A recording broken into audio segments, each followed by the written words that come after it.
and how to improve communication. Oh, there it goes. I pushed the wrong button. I think I pushed your button. I don't know what I pushed. Oh, okay.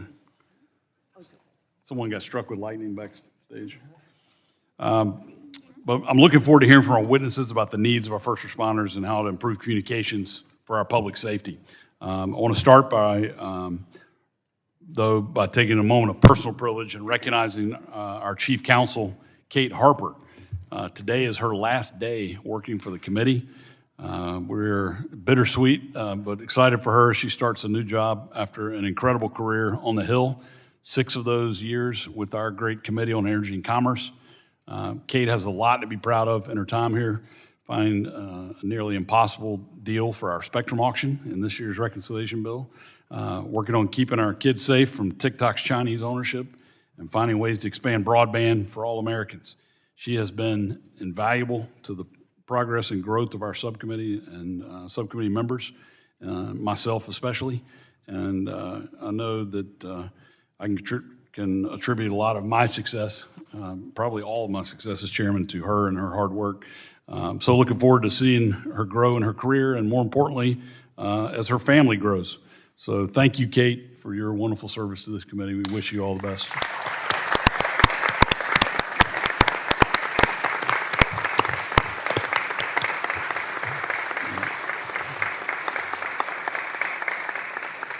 And I will recognize our ranking member, Ms. Matsui, for as much time as she may consume. Thank you very much, Mr. Chairman. And I also, from this side of the aisle, very much applaud Kate's efforts and everything else that we've been doing on this committee, and quite frankly, the importance of us all working together on this too. And I applaud the fact that we've been making progress on certain areas, and I know that we have you to thank for that. And so service is so important, I believe, for all of us on this committee, and I really believe what we do in this committee really does resound beyond this committee, and we thank all the people who work on this committee in order to do this. So thank you very much, Kate. Really, really, really appreciate it. Thank you.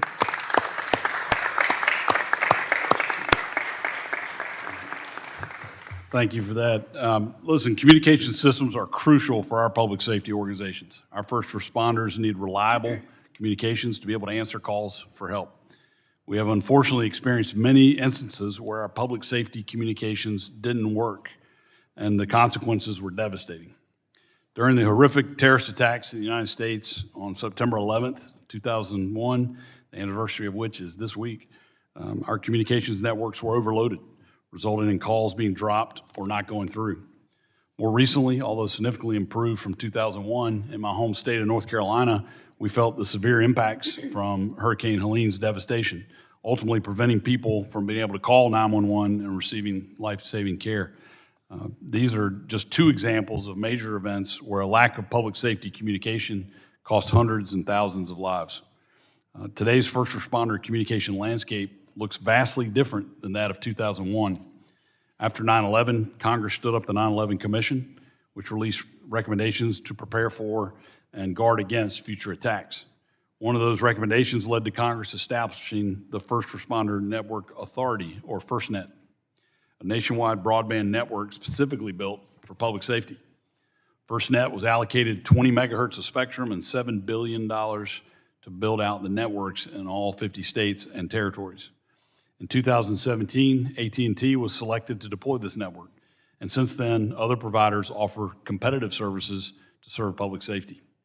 With FirstNet's statutory authority set to expire in 2027, it's time for Congress to assess the progress made by FirstNet to ensure the law requirements are being met and it is adequately serving the needs of our public safety community. Additionally, our 911 call centers are working to deploy advanced technology known as Next Generation 911. Next Generation 911 is a critical technology upgrade for our first responders, and I have been a longtime supporter of its deployment nationwide. This internet protocol-based system at our 911 call centers will open the door for advanced tools for both the public and our first responders to use.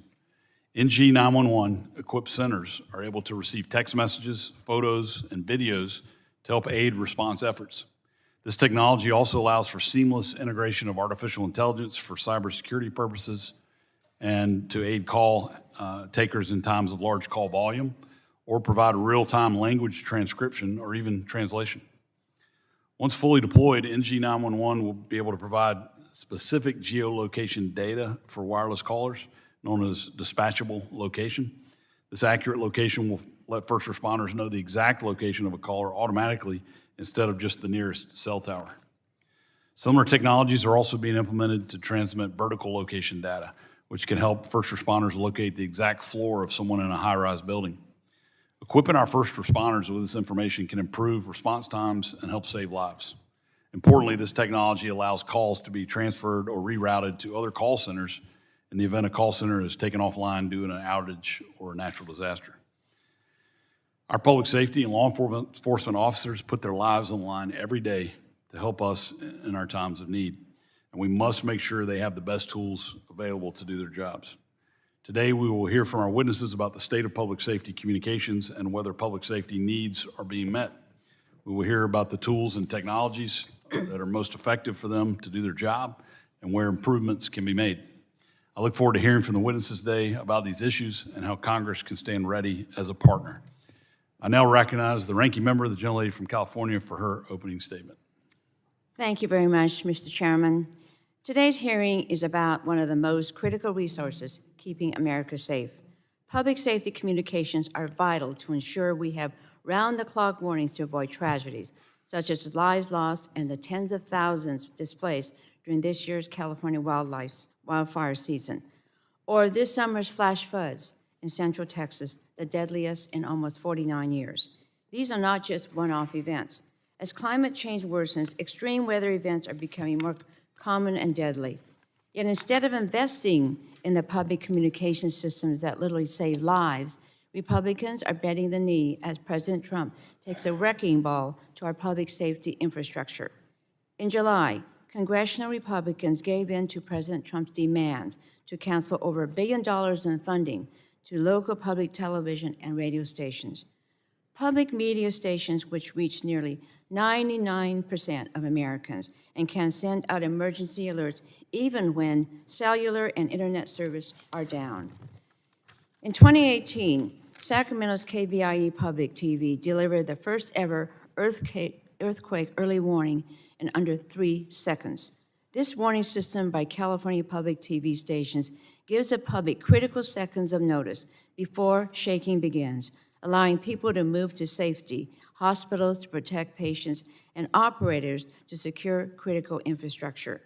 Yet Republicans chose to defund public media, kneecapping local and especially rural and remote communities' ability to receive life-saving information. This isn't just speculation. We're already seeing the consequences play out in real time. The Corporation for Public Broadcasting can no longer administer grants for the next generation warning system, leaving in limbo millions of dollars in funding to upgrade local stations' emergency alert equipment.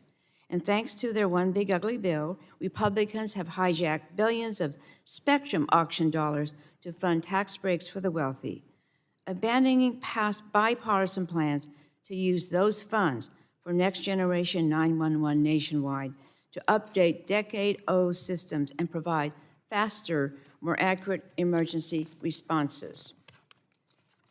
At the same time, the Trump administration is gutting public safety agencies like the National Weather Service. DOJ fired close to 600 National Weather Service staff who were critical to delivering effective forecasting and disaster coordination. In May, the National Weather Service offices in Sacramento and Hanford had to close 24/7 operations because the Trump administration decimated over half their workers. National Weather Service is not waste or fraud. It's an essential service to ensure Americans can prepare for and survive natural disasters.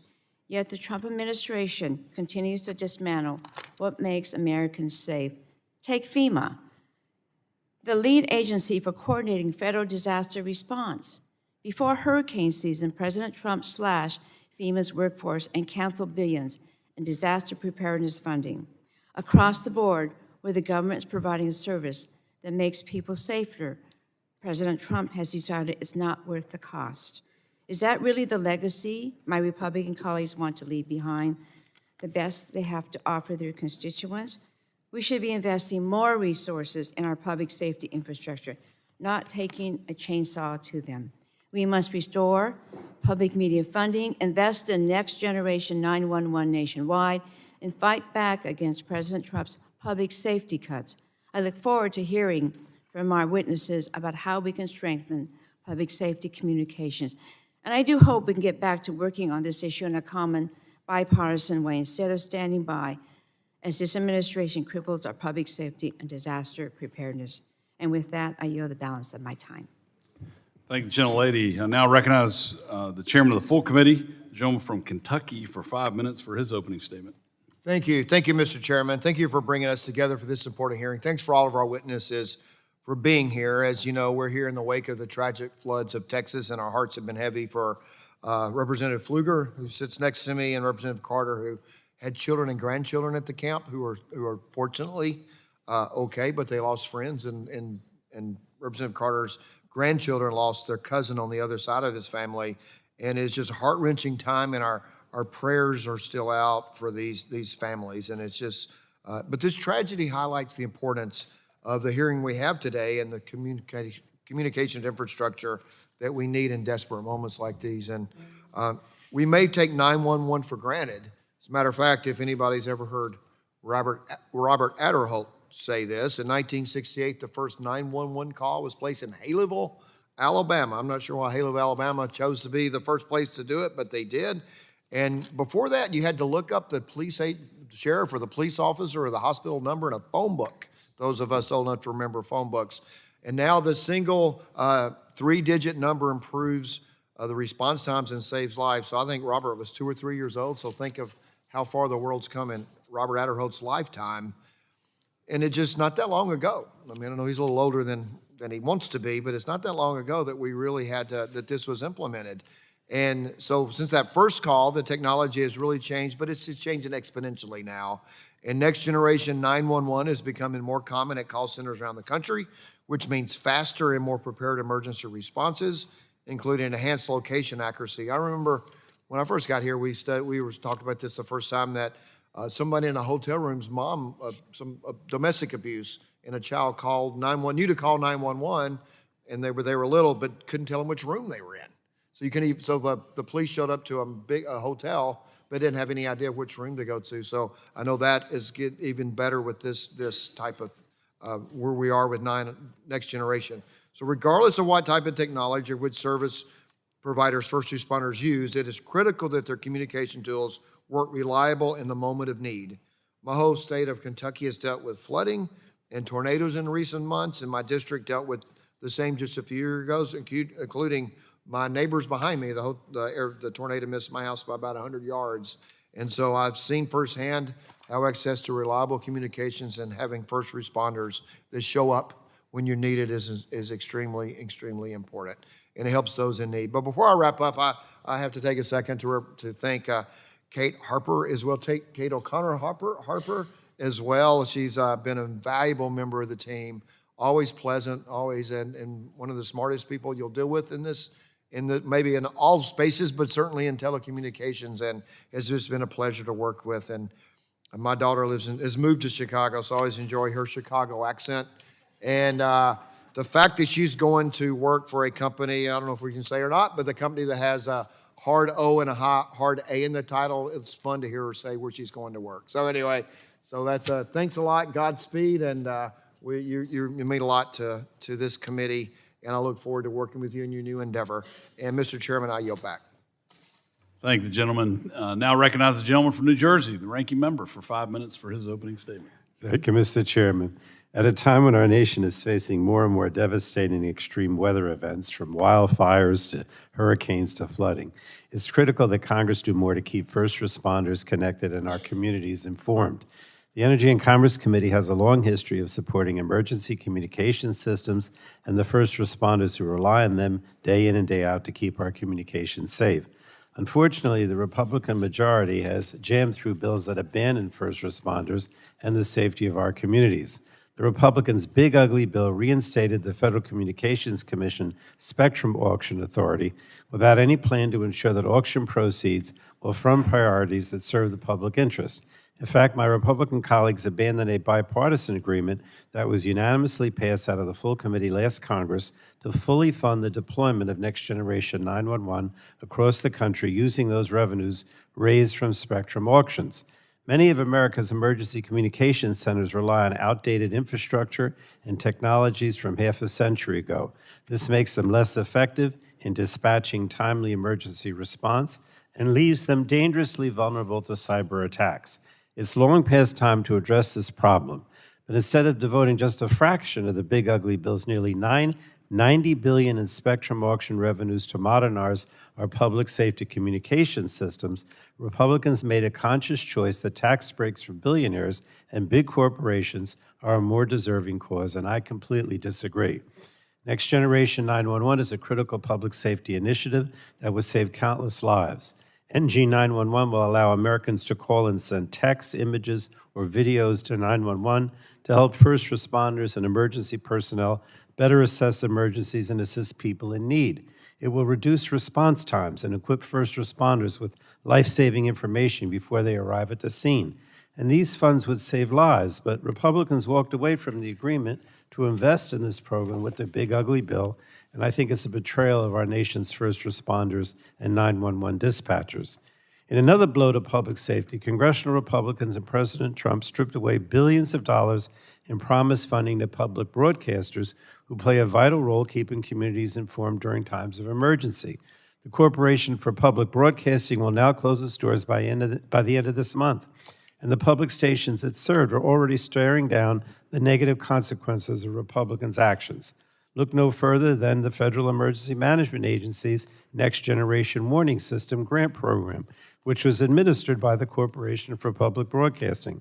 It provided funding to public media to keep communities informed during disasters, like during the recent floods in Texas and during hurricanes last year in Florida and western North Carolina.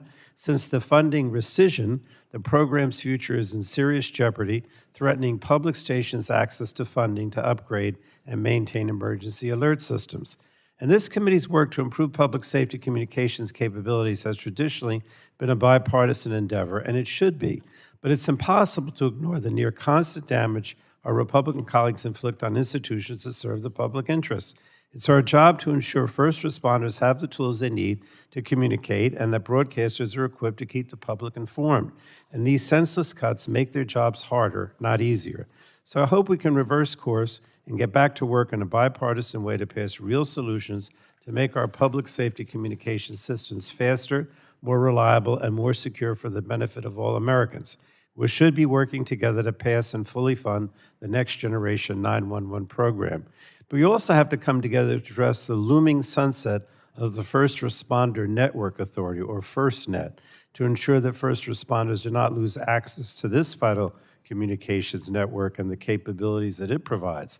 Public safety organizations representing law enforcement, fire, emergency medical services, and local authorities have called on Congress to pass legislation to preserve FirstNet's authority to operate beyond the sunset date. And it's critical that we act on that as well. So again, Mr. Chairman, I look forward to the discussion and yield back the balance of my time. Thank you. Thank you, gentlemen. We've now concluded with member opening statements. The chair reminds members that pursuant to the committee rules, all members' opening statements will be made part of the record. I'd like to again thank our witnesses for being here today to testify before this subcommittee. Our witnesses will have 5 minutes each to provide an opening statement, which will be followed by a round of questions from members. The witnesses here before us today are Mr. Steve Newton, Emergency Management Director from Chatham County, North Carolina Emergency Management, Sheriff Shannon Dicus from San Bernardino County. Tells me that's the largest county in America. Thank you, Sheriff.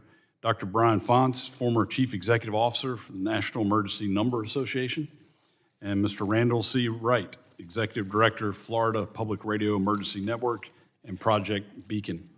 Thank you all again. Mr. Newton, you are recognized for 5 minutes for your opening statement. Thank you, Chairman Hudson, Ranking Member Matsui, and distinguished members of the subcommittee. My name is Steve Newton. I'm the Emergency Management Director of Chatham County, North Carolina. I also serve as the Vice Chair of the Statewide Interoperability Executive Committee. I welcome the opportunity to discuss public safety communications as they exist today in the United States. The ability for public safety leaders and responders to communicate is never more essential than the days immediately before and immediately following a disaster. We depend on communications pathways from government to government, government to the public, and public to the public. When any of these pathways fails, there are dire consequences. In many cases, the ability to communicate may help us prevent a disaster from becoming a catastrophe. Widespread and sustained inoperable cellular networks, land mobile radio systems, and 911 call routing create an exceptionally difficult operating environment in which incident commanders and responders aren't aware of changing conditions, can't adequately plan and request resources, can't effectively direct response activities, alert the public, or protect frontline personnel. Over the last 32 years, I have participated in the response to 21 federally declared disasters across North Carolina, Louisiana, Puerto Rico, Hawaii, and South Carolina. Most recently, I responded to Hurricane Helene in western North Carolina and directed the response to Tropical Storm Chantal in my own jurisdiction.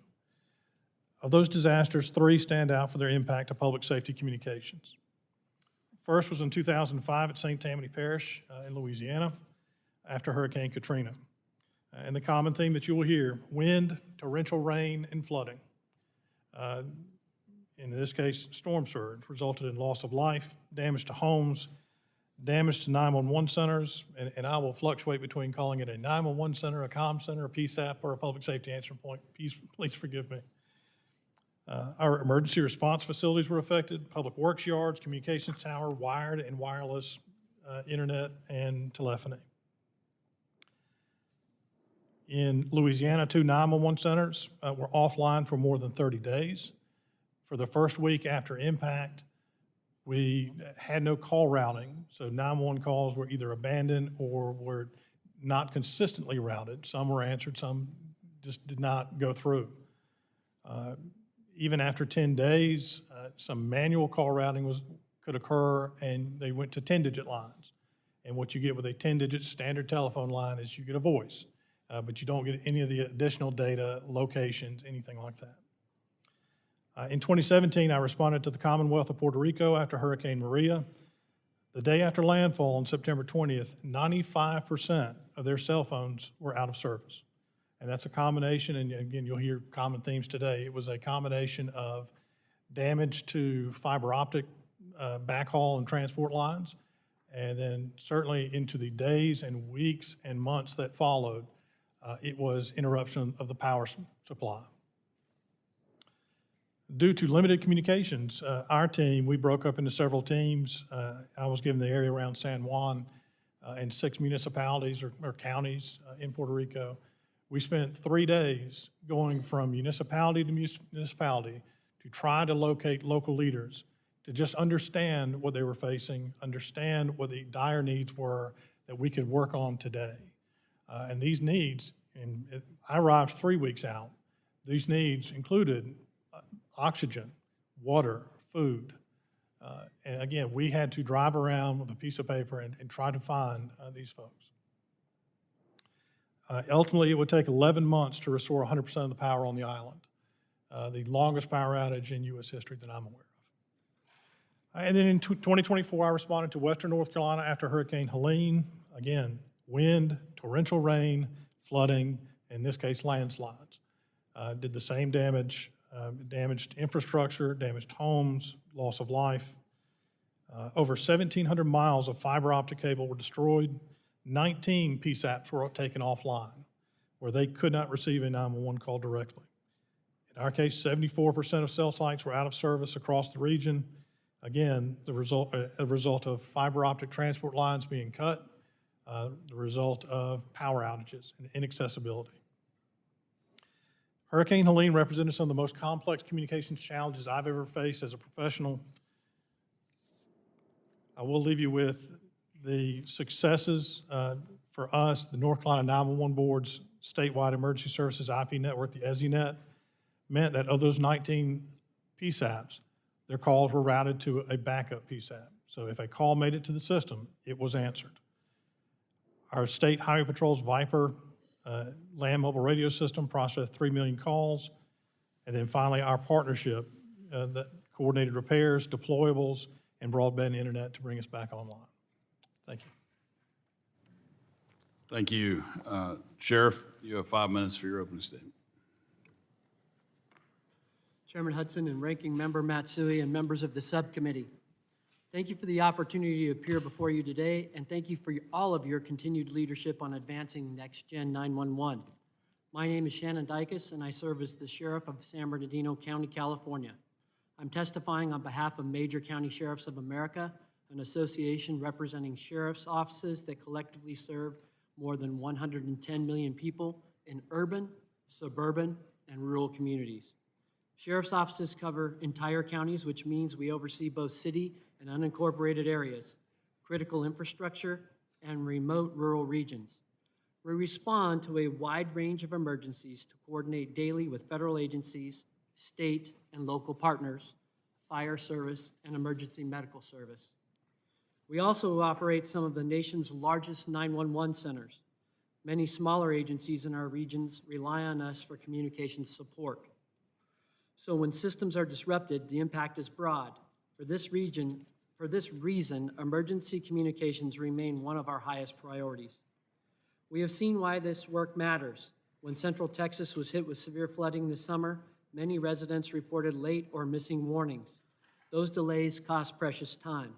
That is why modern, interoperable systems like Next Generation 911 are essential. They ensure alerts reach people quickly across multiple technical platforms and give responders better situational awareness. We also know firsthand how cyber incidents can disrupt emergency response. In 2023, San Bernardino County Sheriff's Department experienced a ransomware attack that took our computer-aided dispatch offline and forced deputies to rely on handheld radios and manual processes. While we restored operations, the event underscored how vulnerable local systems can be and why consistent federal cybersecurity standards and resources are so important. So today, I respectfully ask that Congress take 4 key steps. The first, pass legislation to upgrade America to true next-gen 911 capabilities with an emphasis on cybersecurity, resiliency, and real-time data. Number 2, fund these essential upgrades to ensure consistent service in both urban and rural areas.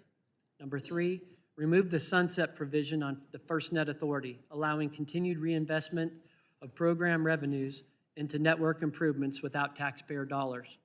And number 4, establish federal cybersecurity standards to help public safety agencies protect against growing digital threats. In San Bernardino County, which spans 20,000 square miles and serves more than 2 million residents, we have worked to modernize our systems. We are among the first in California to deploy text to 911 and have since expanded to full next generation 911 with geodiverse call routing and improved interoperability. These improvements have strengthened our response through connectivity gaps. However, vulnerabilities still remain. FirstNet has also been a valuable addition. California's decision to opt in brought 5 new FirstNet towers to our county. The FirstNet Authority has committed $2 billion nationwide to reinvest and fund in the program itself rather than funding by taxpayers. To maintain that progress, Congress must extend FirstNet's authorization beyond 2027. Finally, I want to highlight the importance of our public safety communicators, the professionals who answer our 911 calls. Reclassifying them under the 911 Saves Act will ensure they receive the training and support and resources that they need. Mr. Chairman and members, our request is straightforward. Continue building on systems that are working, strengthen cybersecurity protections, and provide the resources necessary to ensure that every community has access to modern, reliable emergency communications. Thank you for your attention, and I look forward to all of your questions. Thank you, Sheriff. Dr. Fonce, you are recognized for 5 minutes for your opening statement. Thank you very much, Chairman Hudson, Ranking Member Matsui, and members of the subcommittee.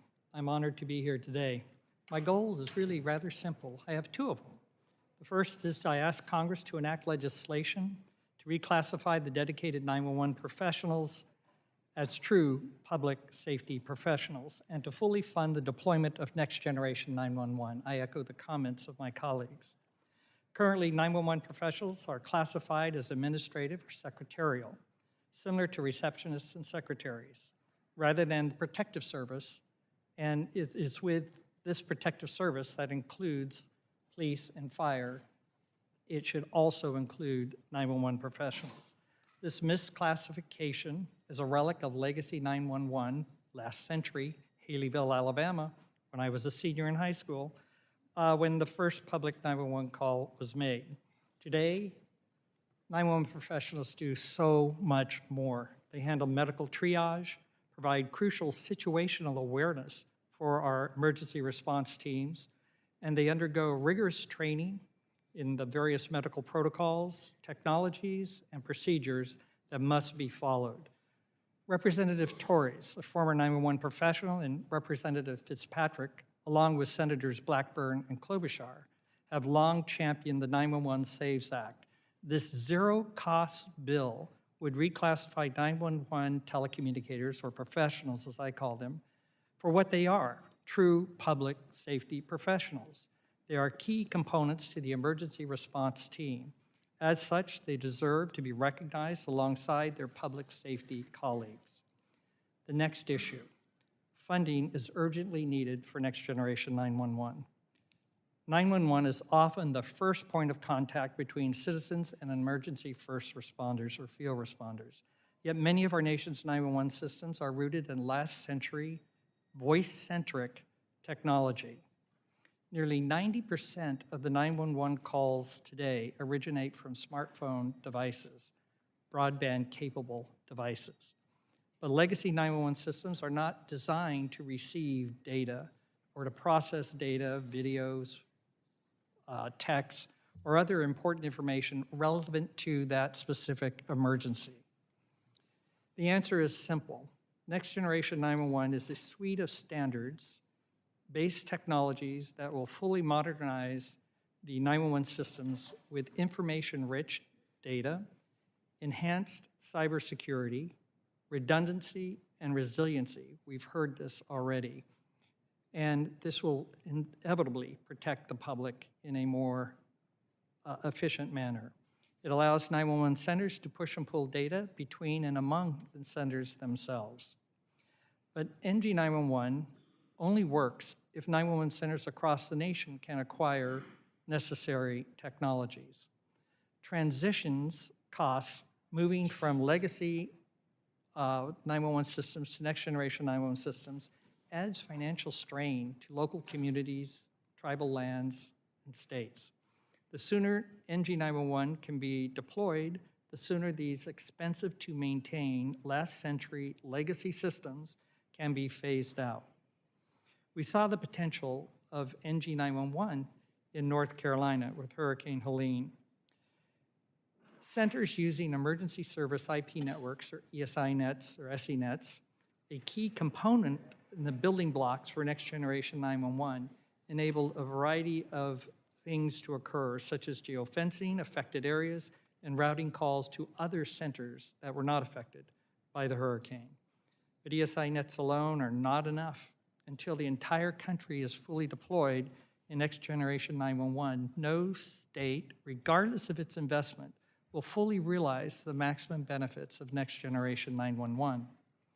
In 2012, Congress authorized a study to determine the cost to fully transition to next generation 911. That study was completed in 2018 and adjusted for today's dollars, the value of that estimated, and there was a range between roughly $9 and $13 billion, but that if you were adjusting it for today's dollars, you'd be closer to $15 billion. Waiting for another cost study or analysis to be completed is not necessarily the answer. And in fact, it could turn out to be a delay, such as the 6-year study before. The answer is to fund Next Generation 911. I want to thank Chairman Hudson, Vice Chairman Allen, Ranking Members Pallone and Matsui for their bipartisan support of Next Generation 911 funding during the markup of the reconciliation bill and previous statements. I urge Congress to establish a consistent funding stream that can be accessed easily and efficiently by state and local governments for the deployment of Next Generation 911. In January of 2024, 9 former FCC chairs, both Republicans and Democratic administrations, sent a letter to Congress underscoring the need to fully fund Next Generation 911. I believe that was the first time in the history of the FCC that 9 former chairmen agreed to the common issue of funding, in this case, Next Generation 911. Unfortunately, everybody in this room will likely end up calling 911 at some point in their life. I would hope that we would provide them, your constituents, all of us, the best 911 service in America. Thank you very much, Mr. Chairman. Thank you. Mr. Wright, you're recognized for 5 minutes for your opening statement. Thank you. Good morning, Chairman Hudson, Ranking Member Matsui, and distinguished members of the subcommittee.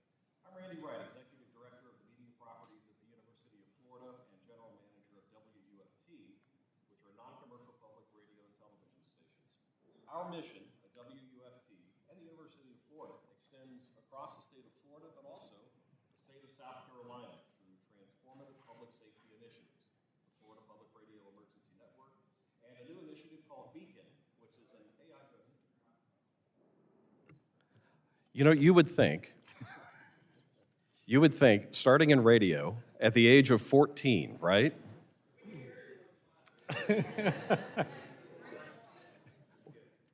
But let's do it with the mic on. Should I start over or continue? Just continue. Okay. I apologize for that. We have recently launched a new AI-driven initiative in Florida called Beacon, and we've done this in partnership with the Florida Division of Emergency Management and Executive Director Kevin Guthrie. WUFT and my colleagues in Florida and South Carolina are among 1,300 public radio and 360 public television stations that form America's public safety communications infrastructure. These stations reach our entire nation with reliable emergency alerting services in a non-commercial environment that's free of sensationalism. This public media technical infrastructure forms the backbone of our nation's alerting capabilities. The public radio satellite system connects all of these stations, enabling immediate national emergency alerts to be shared on the most resilient medium, which is over-the-air radio. Many people aren't aware that the PBS Warn system serves as one of only 2 conduits to the nation for our wireless emergency alerts. Now, this critical broadcast infrastructure serves as the last mile for public safety and emergency alerts to reach Americans, and that must be protected. WUFT's FPRN, or Florida Public Radio Emergency Network, launched in 2013. Really exemplifies public media's power in crisis, and it relies heavily on the power and reach of broadcast transmission. FPRN, which serves every public radio and television station in Florida and in South Carolina, doesn't merely respond to disasters. Our team, working in collaboration with our public media partners, anticipates these disasters. Before Hurricane Milton arrived last year, FPRN was already mobilizing, delivering active updates in English and Spanish across both states of Florida and South Carolina. When the power failed, cellular and internet service were lost, FPRN came through loud and clear through public radio transmitters, providing critically important updates during and following that crisis. The University of Florida, as one of the nation's leading public land-grant institutions, has pioneered technologies that truly transform public broadcasting infrastructure into community lifelines.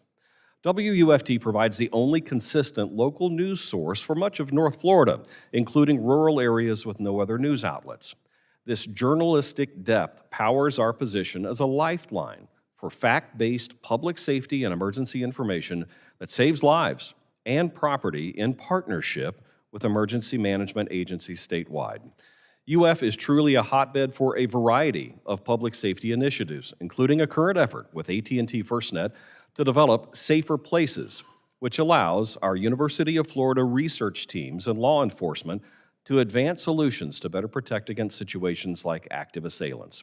There is absolutely no greater calling than the safety of our nation, and UF and WUFT continue to lead in partnership with and alongside local, state, and federal agencies. Now, WUFT, as I mentioned, just developed Beacon within the last 2 years. This is a revolutionary 24-hour, always-on alerting channel that utilizes artificial intelligence to continuously and immediately broadcast only official public safety alerts.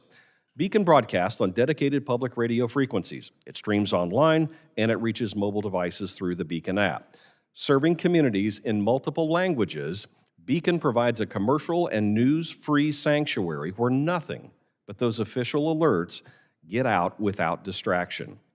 Developed in coordination and partnership with the Florida Division of Emergency Management, WUFT and the University of Florida have already established numerous Beacon stations across Florida, representing America's, and quite frankly, the world's first comprehensive alerting channel, with more Beacon sites to launch in the weeks to come.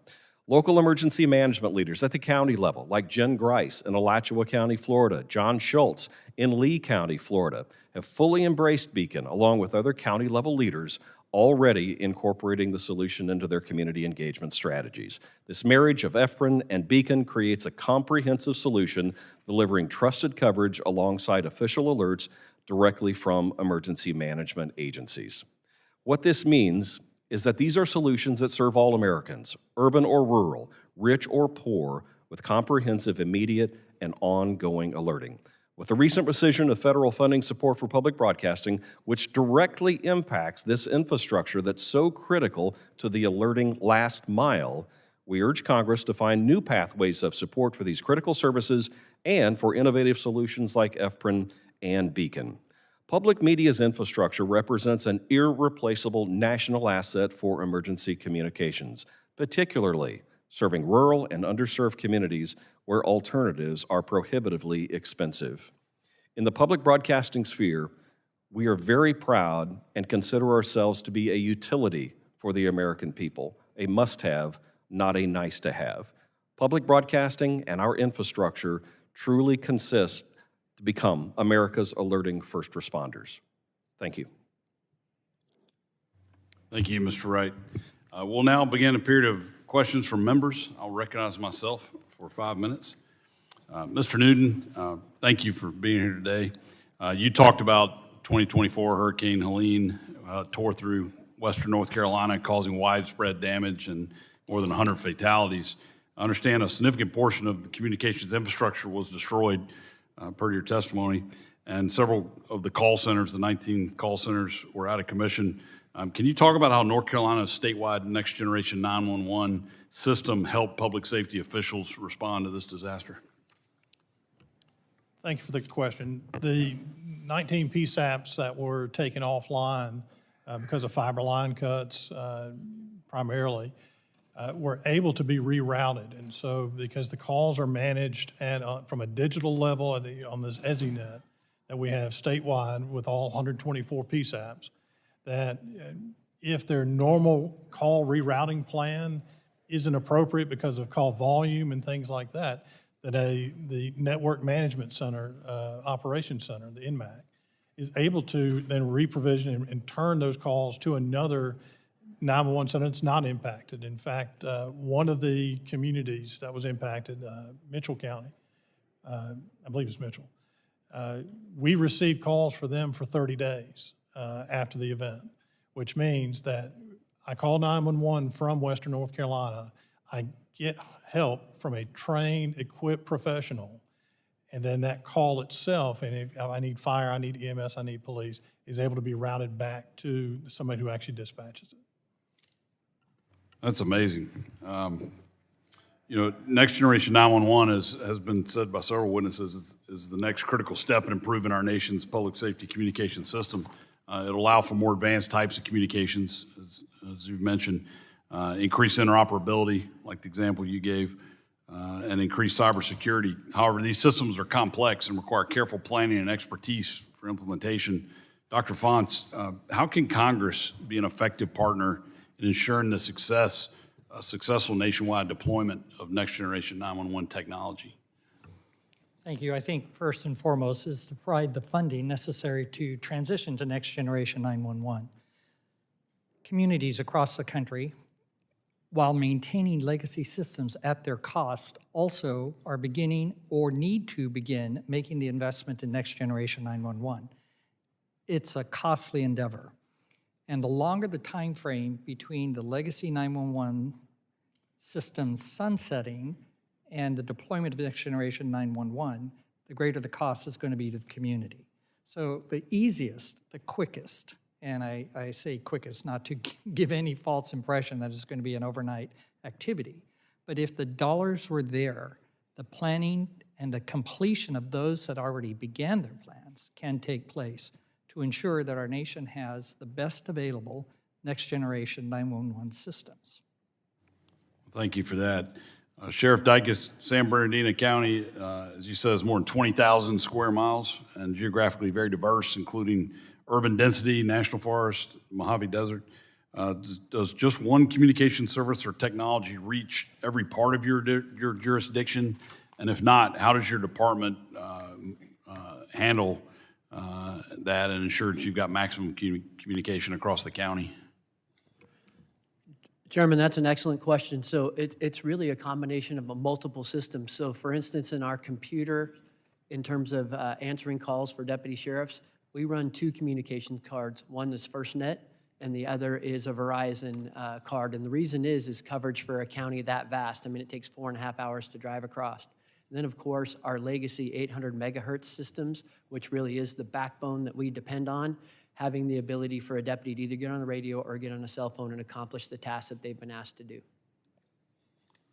Appreciate that. This question, I guess, would be for anybody here, but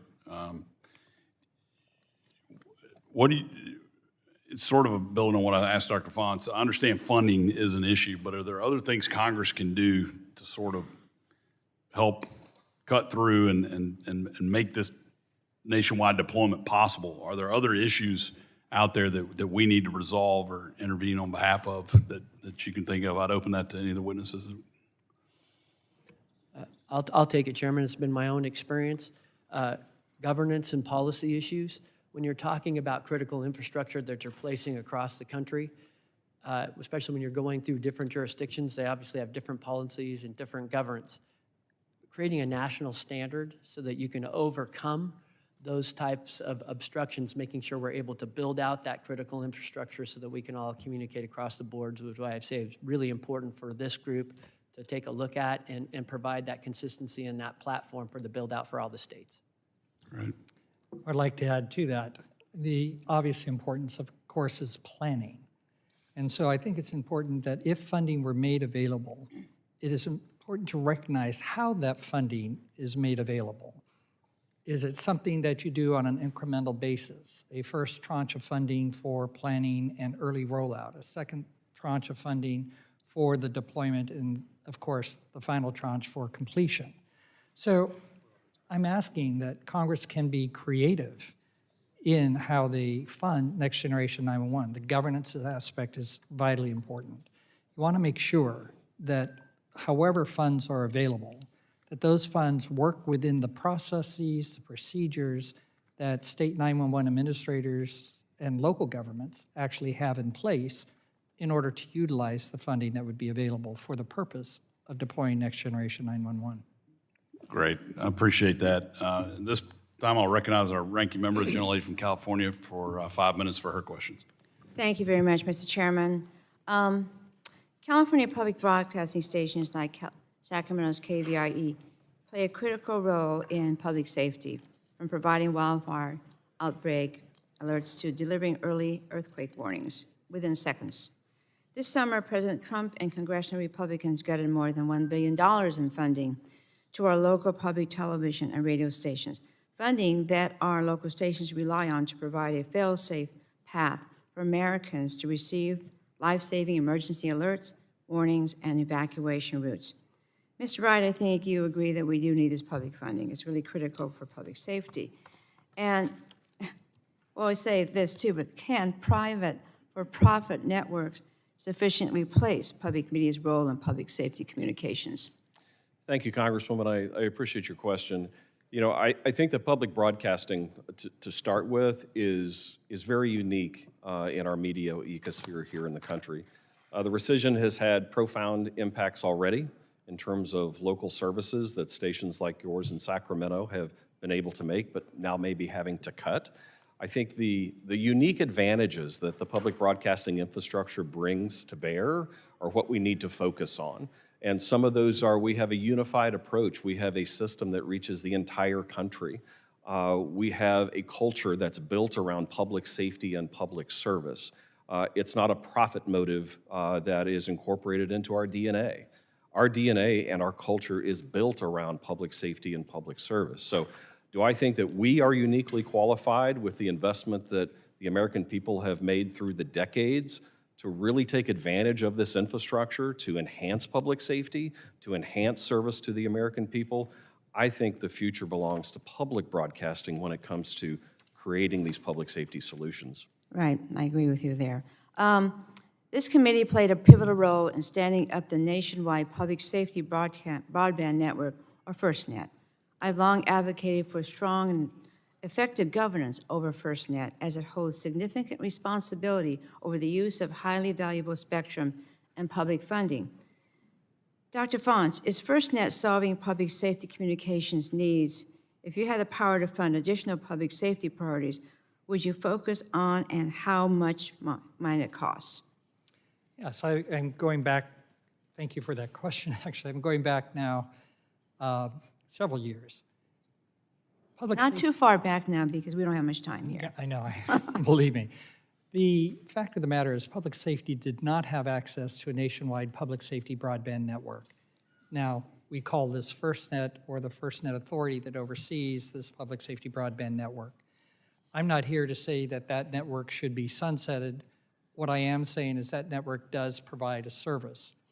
What I do believe, however, is that when you're considering the reauthorization of FirstNet, that you take a look at all of the ways that have, or issues that have been identified by Inspector General's reports regarding the authorities' oversight of that. I also believe that we're now in a world of competition in public safety broadband networks. We didn't have that in 2012. So we have companies like Verizon or T-Mobile or others coming online that provides opportunities for public safety to utilize broadband networks. I believe that public safety is best served when they are in control and they are capable of making decisions as to what network best serves I want to their ask needs. Sheriff Dicus, as this committee addresses FirstNet reauthorization, how can we best strengthen our first responders' access to reliable, resilient, and dedicated communications systems? Ranking Member, it's certainly my opinion, and I've experienced this firsthand in a county that's as large as San Bernardino. The build-out of FirstNet is critical, and the reason being is, I always explain, it's what's in the dirt that supports us. So we talked about fiber and some of my colleagues up here. There's a lot of these things that are not in the ground, but yet we still respond to critical infrastructure. And in my county, we're talking about rare earth minerals and things that as you spread out to the unpopulated areas of the county, that could still potentially be attacked. So the build out of FirstNet to provide that priority broadband system to be able to move that information is critically important. Also, there are layers of this, and the layers look something like not just getting the call to the first responder, but managing it, getting them the best intelligence, being able to transfer pictures, being able to transfer audio, where a lot of drone technology is coming into public safety right now, being able to do that real-time video. And it takes a broadband network to be able to transfer modern types of communication. Okay, thank you very much, and I've run out of time, so I yield. Thank the gentlelady. I'll recognize the chairman of the full committee, Mr. Guthrie, for your questions for 5 minutes. Thank you. I want to start with the sheriff. In Kentucky, we have 120 counties. Our founding fathers decided they wanted a county seat within a day's horseback ride. You can go back and forth. So we have a lot of counties. So I remember driving from Nevada to Las Vegas, and I looked at my wife. I said, about 3 hours into our drive, we've been in one county the whole time we were in San Bernardino County. So it's good you're here because you have a perspective of an urban area and broad spaces and wide open spaces. And the hottest place on it, right? Needles, California, the hottest city in America or something like that. But if I remember. So here we are talking about FirstNet, and that's what's important. And it was created in 2012, expires in 2027. So we have to, so Sheriff Dicus, with your experience, and I know you've talked about it in your opening statement, some questions, but just as a user of FirstNet, just what do you think we need to do different in this reauthorization that makes your job easier or better? We can serve your citizens better? Well, certainly fund it and then continue to expand it. There are still a lot of rural areas across this country that are not covered, and having a priority type broadband system only for public safety with preemptive technologies too, where if the traffic gets too much, say there is a disaster somewhere else, they can move to make sure that that specific agency or jurisdiction has priority within the system.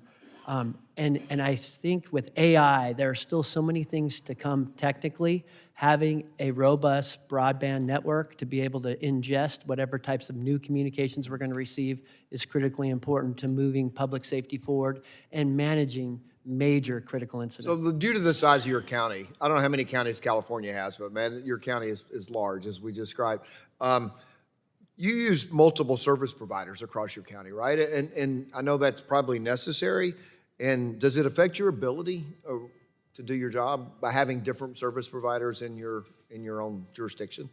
So in the past, in my day on patrol, absolutely it did. You actually had to be aware of where your radios, how far they reached phones and things of that nature. So you had to manually change the radios. Now with modern technology, the computer actually switches between which service provider has the most signal strength, and same thing with our radio systems. But even the manual radio systems have advanced in technology to know whether or not a deputy sheriff or a law enforcement officer may be lying on the ground versus standing straight up. So the data you're getting in terms of intelligence on the call is really second to none, and making sure we posture ourselves for that in the remote places like Needles is critically important. Yeah, the world's largest thermometer, right?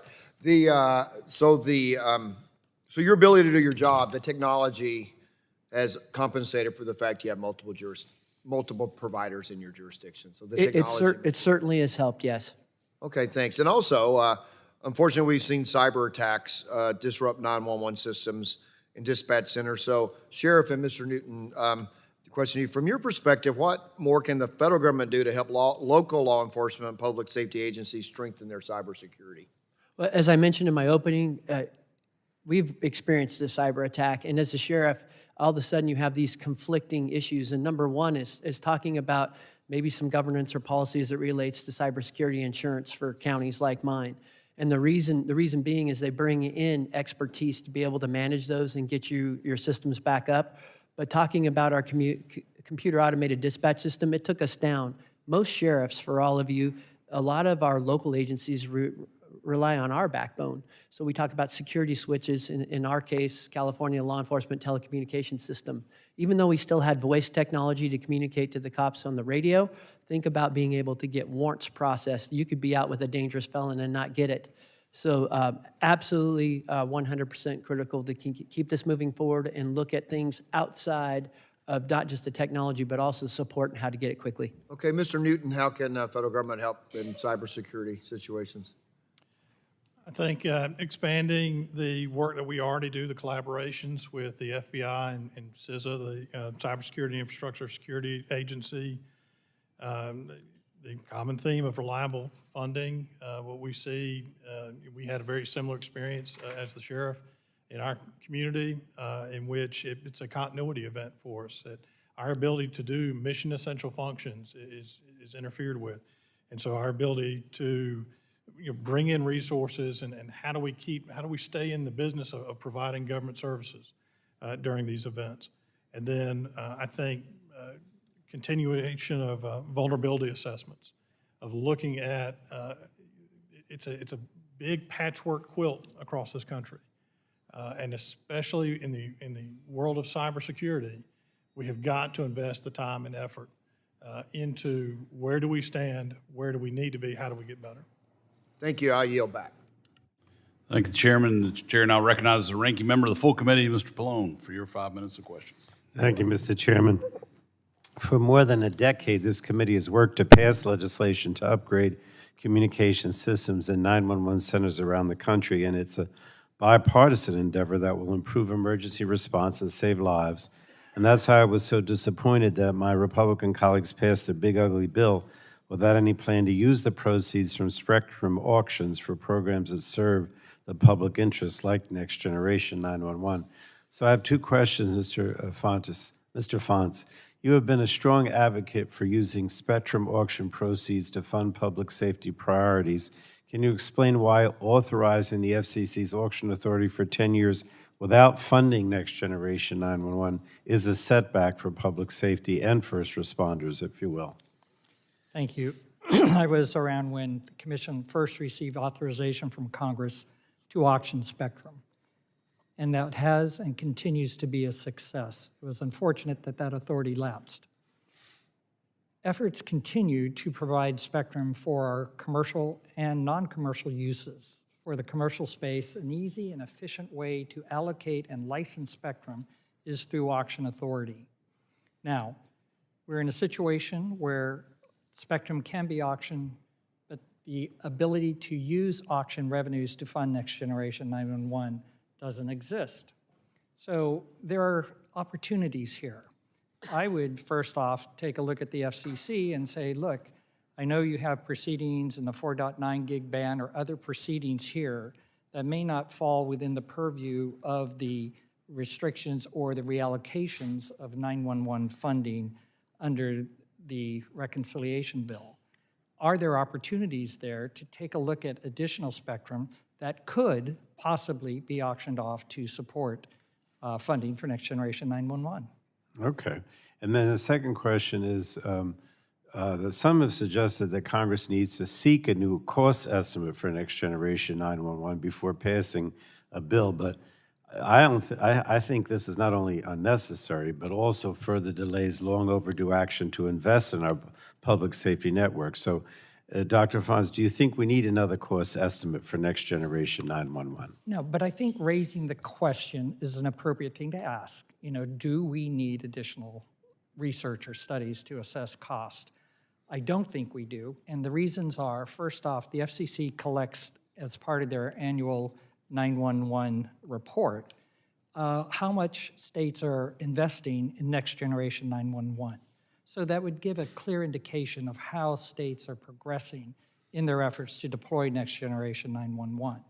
I also think that if the allocation of funds were available and managed correctly, and working with state 911 authorities, local governments, and so forth, we would be able to see how that money is rolled out and deploying Next Generation 911 so as to not just dump a pot of money and say, okay, it's yours, have fun with it.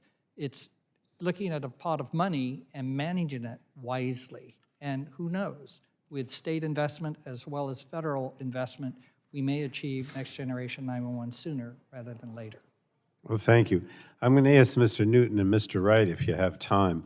I think you know that Mr. Bilirakis and I have a bill, the AM Radio for Every Vehicle Act. And I know, Mr. Newton, you emphasize the need to ensure access to AM radio in vehicles. Can I ask you, Mr. Newton, and if time, Mr. Wright, can you explain why access to AM radio in vehicles is vital for protecting the public during disaster situations, and what are the potential consequences if new vehicles do not include access to AM radio? Start with Mr. Newton and see if we have time for Mr. Wright. Thank you, sir. The AM it remains important to us, remains relevant to us as far as alerts and warnings. It covers greater than 90% of the population of where Americans live now. It's something that's, we enjoy that as being an existing pathway to make these notifications. As we migrate, if vehicles are allowed to migrate away from having it guaranteed that it has an AM radio in it, and then we're faced with, we've lost a tool in the toolbox. And I think, it still remains relevant today. Just as relevant as an IP-based tool. All right. I know there's only 7 minutes. Mr. Wright, you want to say anything quick?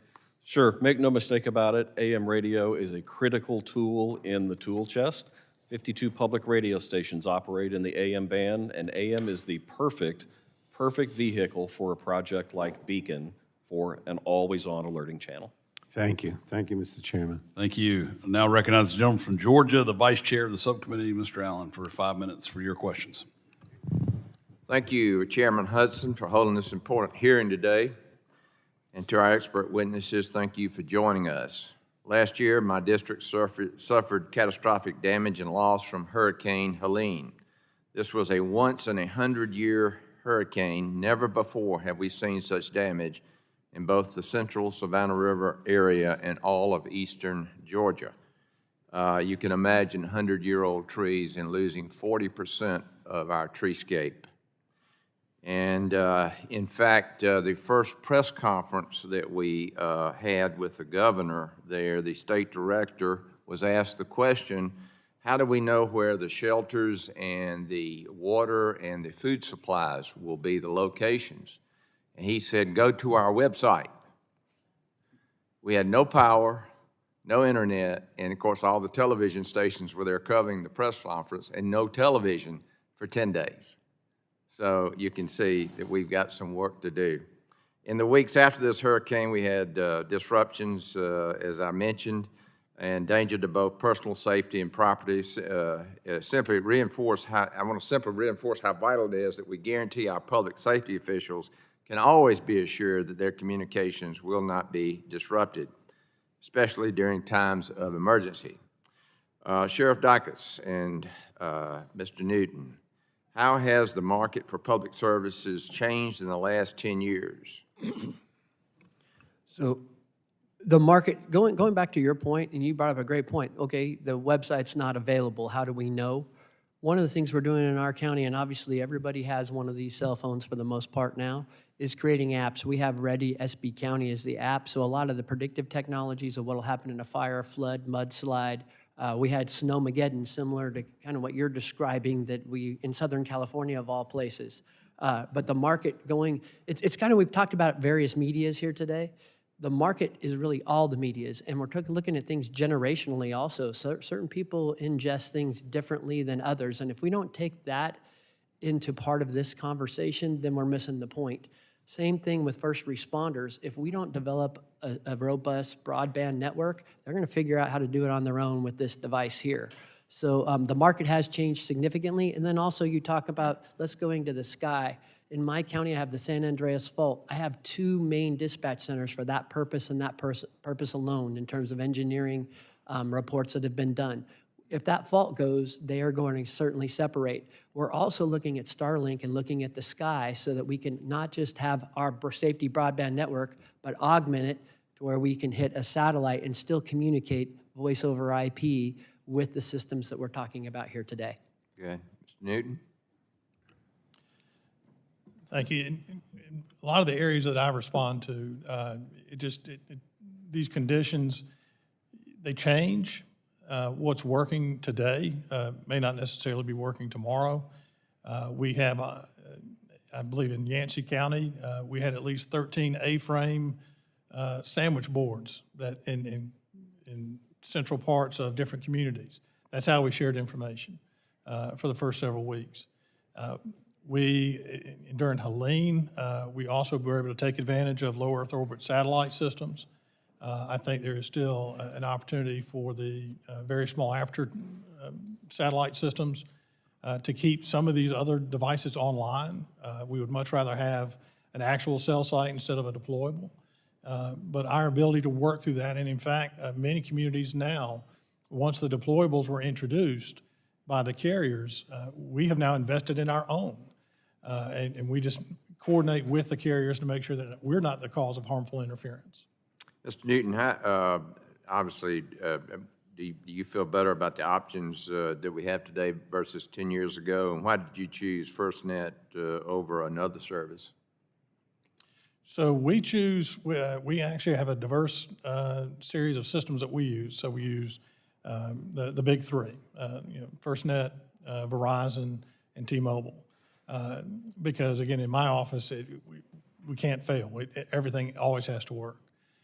What FirstNet has given us is that dedicated core specifically for public safety, the use of band 14, which they were allocated, that allows, again, that dedicated to public safety activities. I know during Tropical Storm Chantal, I took advantage of it when I had to set off our WIA system.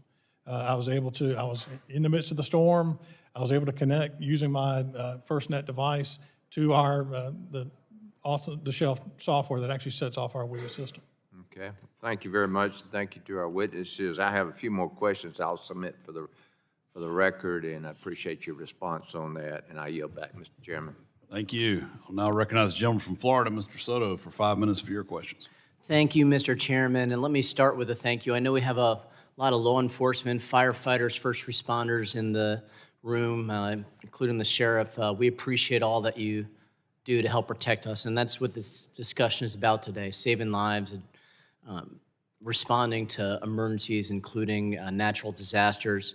I represent Central Florida. We have urban, suburban, and rural areas, and so we have to respond to all different types of scenarios. For years, this committee has had a lot of great bipartisan work using spectrum auction funds. The FirstNet, which we heard from today about rip and replace to help remove Chinese telecommunications equipment that is spying on Americans, and of course, broadband deployment. But we've seen a departure from that lately with the deeply unpopular Big Ugly Law, using that spectrum funding for the first time for billionaire tax cuts over public safety and disaster response. I know for Florida that is not a good deal for us. Added mass firings at FEMA, cuts to next generation warning systems through public broadcasting, through the rescission package, as well as a rural broadband program that's been stalled for 8 months, ever since the president got elected. This partisanship has come at a really terrible time. We see hurricanes getting more extreme due to climate change in Florida, and we got 3 months to go. I know Mr. Wright knows what I'm talking about there. And our farmers, they're being hammered right now. Trump's tariffs, rising input costs, and a shrinking farm workforce due to mass deportation. The least we could do is get them internet as quick as we can. And then as far as public safety, we can reduce crime and enhance public safety by continuing to fund the COPS program to support local law enforcement. We see a cut requested by the president for the COPS program. I think we need to stand strong in Congress to support our local law enforcement. And we could reauthorize FirstNet with potential improvements and reforms that we're here to talk about today, as well as next generation 911, including satellite, which I know Mr. Newton talked about, among other technologies. Sheriff Dicus, thank you for being here. I know Mr. Aguilar would be pleased to know that you're here today, and I know Mr. Ruiz as well. My first question, you had mentioned that next generation 911 gives you better situational awareness. So I wanted to give you an opportunity to elaborate. How does it give you better situational awareness? I'm so glad you asked that question. So when we talk about it, and I'll just give you an example. We have an app called Quick Capture. We're fortunate to have Esri, the GIS works for DOD and does a number of things using GIS technology. But I'll give you an example of a fire. When we go in, we give a warning. You generally have a law enforcement officer go through the same neighborhoods and say, hey, this could be coming, get ready to go, that type of thing. We'll have people that say whether they're going to go or refuse to go. We can immediately, with this application using GIS technology, which runs on a broadband network, to be able to say Shannon Dicus is not leaving. So now when it goes from a warning to mandatory, we know we can go directly back to him and look, it's imminent. The fire is going to hit you. You have to leave now. So that situational awareness of the public, also situational awareness of your deputies and law enforcement officer and fire personnel in the field. Then also we remember after action reports are critically important, so we do a better job next time.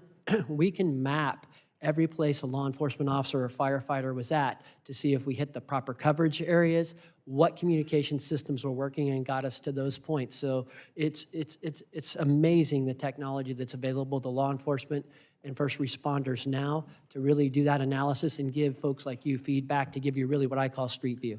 Thank you, Sheriff. Mr. Wright, welcome to Washington. You talked about the Beacon radio station and FPREN. How critical is public broadcasting to our rural areas around Alachua County, South Osceola, and Orange County? We all know when all else fails, the car radio is the last resort. I know that from personal experience. It'd be great if you could discuss that a little bit. Sure. Well, thank you for your question. You know, truly, the infrastructure that the American taxpayers and Congress has invested in for decades in the public broadcasting transmission system that truly is our last mile. The discussions about enhanced 911 are great, and this hits personally very close to home. My son-in-law is a Missouri State Trooper in St. Louis. I sit on the Florida Highway Patrol Advisory Council. I understand how critically important that is, that the public is able to communicate, our first responders are able to communicate, but once we get that information to our agencies, then their alerting and their advisory information has to get to the public in a very resilient environment. And that's what that public broadcasting infrastructure investment has been about for 50 to 60 years. We need to maintain that investment to ensure that the citizens of Florida and South Carolina and Missouri and every other state in the country has easy, unfettered access to these critical alerts and advisories. Thanks, my time's expired. Thank the gentleman. Now recognize the gentleman from Ohio, Mr. Latta, for 5 Thank you, minutes. Mr. Chairman, and thanks for our witnesses for being with us today and for holding this really important hearing. I recently met with the Crawford County Sheriff's Department in my district where they demonstrated how they utilize FirstNet to ensure they have reliable communication to respond to emergencies. And as one of the Republicans and one of the early members who was here that when we created the FirstNet program, I must say seeing FirstNet deployed through my district and the nation underscores how this true public-private partnership has been tremendously successful. Sheriff Dicus, if I could start with you. Congress created FirstNet and ensured public safety has a seat at the table when the coverage decisions are made. And let me say, early on, when we've had those initial hearings, there was a kind of a disconnect where Washington thought it was going to impose its decisions and how it thought it was going to run, and kind of forgot to talk to the folks at the local and state levels. And fortunately, we saw a real change that came about from that. But could you speak to the uniqueness this network offers for the public safety community when we talk about FirstNet? Absolutely. First of all, you mentioned it, and I think this is where major county sheriffs becomes the best resource for all of you, and it's what I mentioned earlier in terms of Street View. How are our troops out there on the streets actually interacting and what works the best?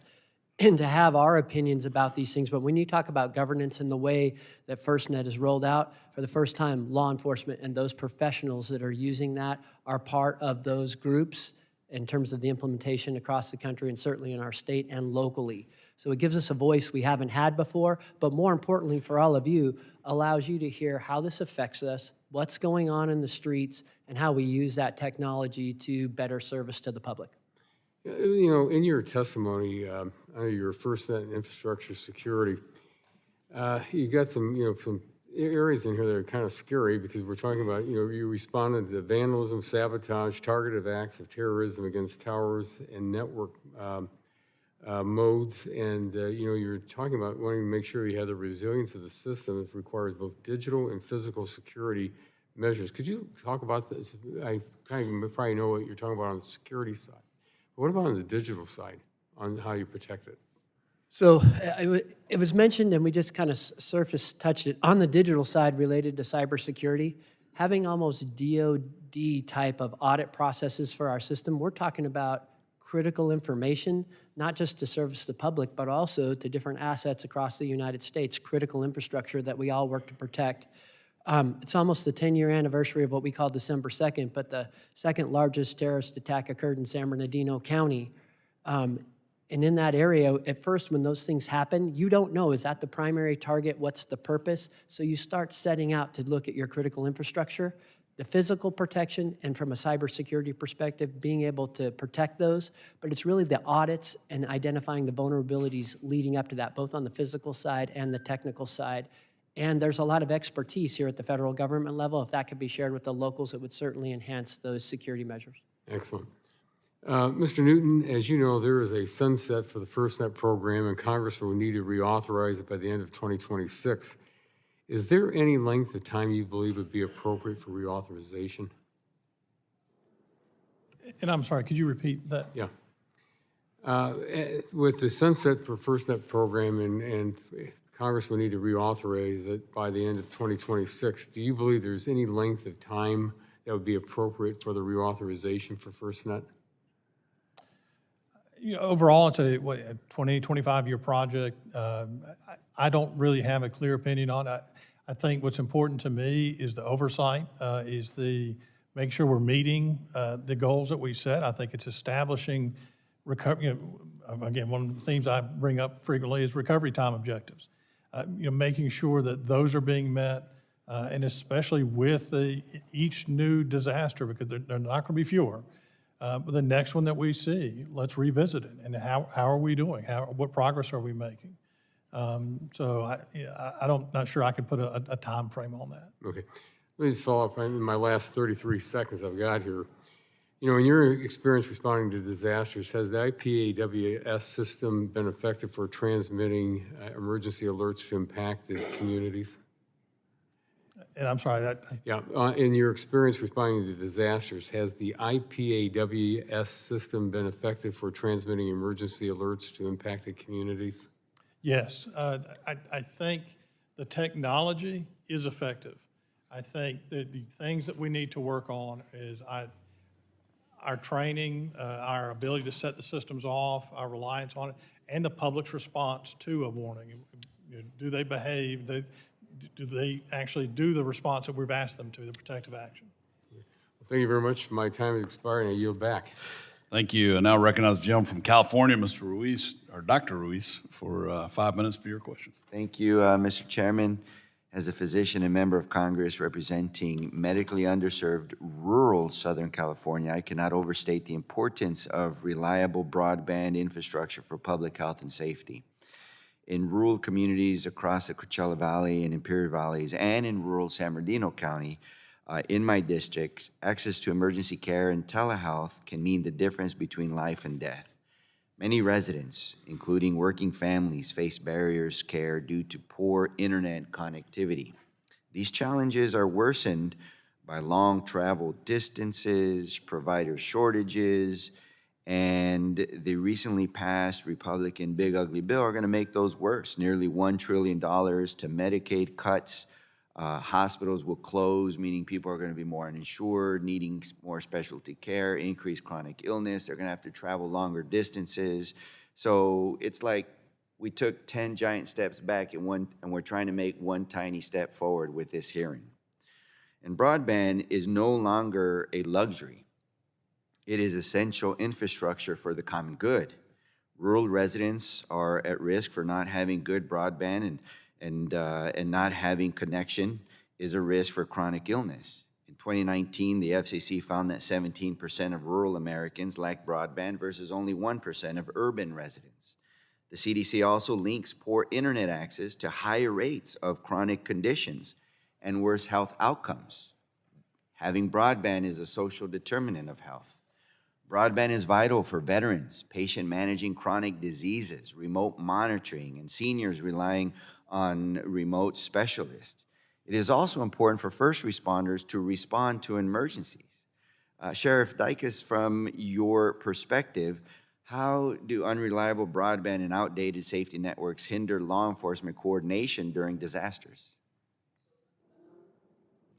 I'm sorry, Dr. Rees, a number of things that you said we use regularly. I think you've experienced where you actually have an emergency situation in the field. You're talking to the doctor at the emergency room before you even move the patient. So those things are critically important. Broadband across the rural areas as you're requesting, but it's even something simpler as saving lives. So unfortunately, we deal with a lot of school shootings and things with major county sheriffs, law enforcement really across the nation. If you think about your ability to have that situational awareness, you're going after the threat. You're trying to stop the threat, but there are children that have been shot. Being able to direct your medical emergency personnel into them saves lives. You can't just secure the area. You've got to move. It is a moving, actionable, ongoing event. Let me ask you another question. Does Needles and Lake Havasu, the area in San Bernardino that I represent, use NG 911? They are. They're transitioning, and that's a very unique area because of the borders involved, as you well know. And even on the lake, we have multiple jurisdictions as a result of that. So yes, we are using that technology. Thank you. Because we need to modernize and expand our emergency communication systems, which is why I strongly support the NG Next Generation 911. Our 911 call centers must be able to receive real-time texts, photos, and videos to enhance emergency response and protect both callers and first responders. But this only works if the digital backbone is strong. In my district, we have already seen the consequences of aging infrastructure. Copper wire theft has disrupted 911 service, delaying emergency response and endangering lives. According to the GAO, insufficient broadband infrastructure in rural areas contributes to slower response times, as first responders cannot always access critical information in real time. Slower response time in the emergency department means if you're having a stroke, you're more likely to die or have permanent damage. Same thing with cardiac arrest or heart attacks. Dr. Fonts, given your leadership at National Emergency Number Association, what should Congress do to retire old systems and equip public safety answering points, or PSAPs, for NG 911? Thank you for your question. If I'm looking at public safety writ large, from the field responders to the public who calls 911, the weakest link in this whole chain is Next Generation 911.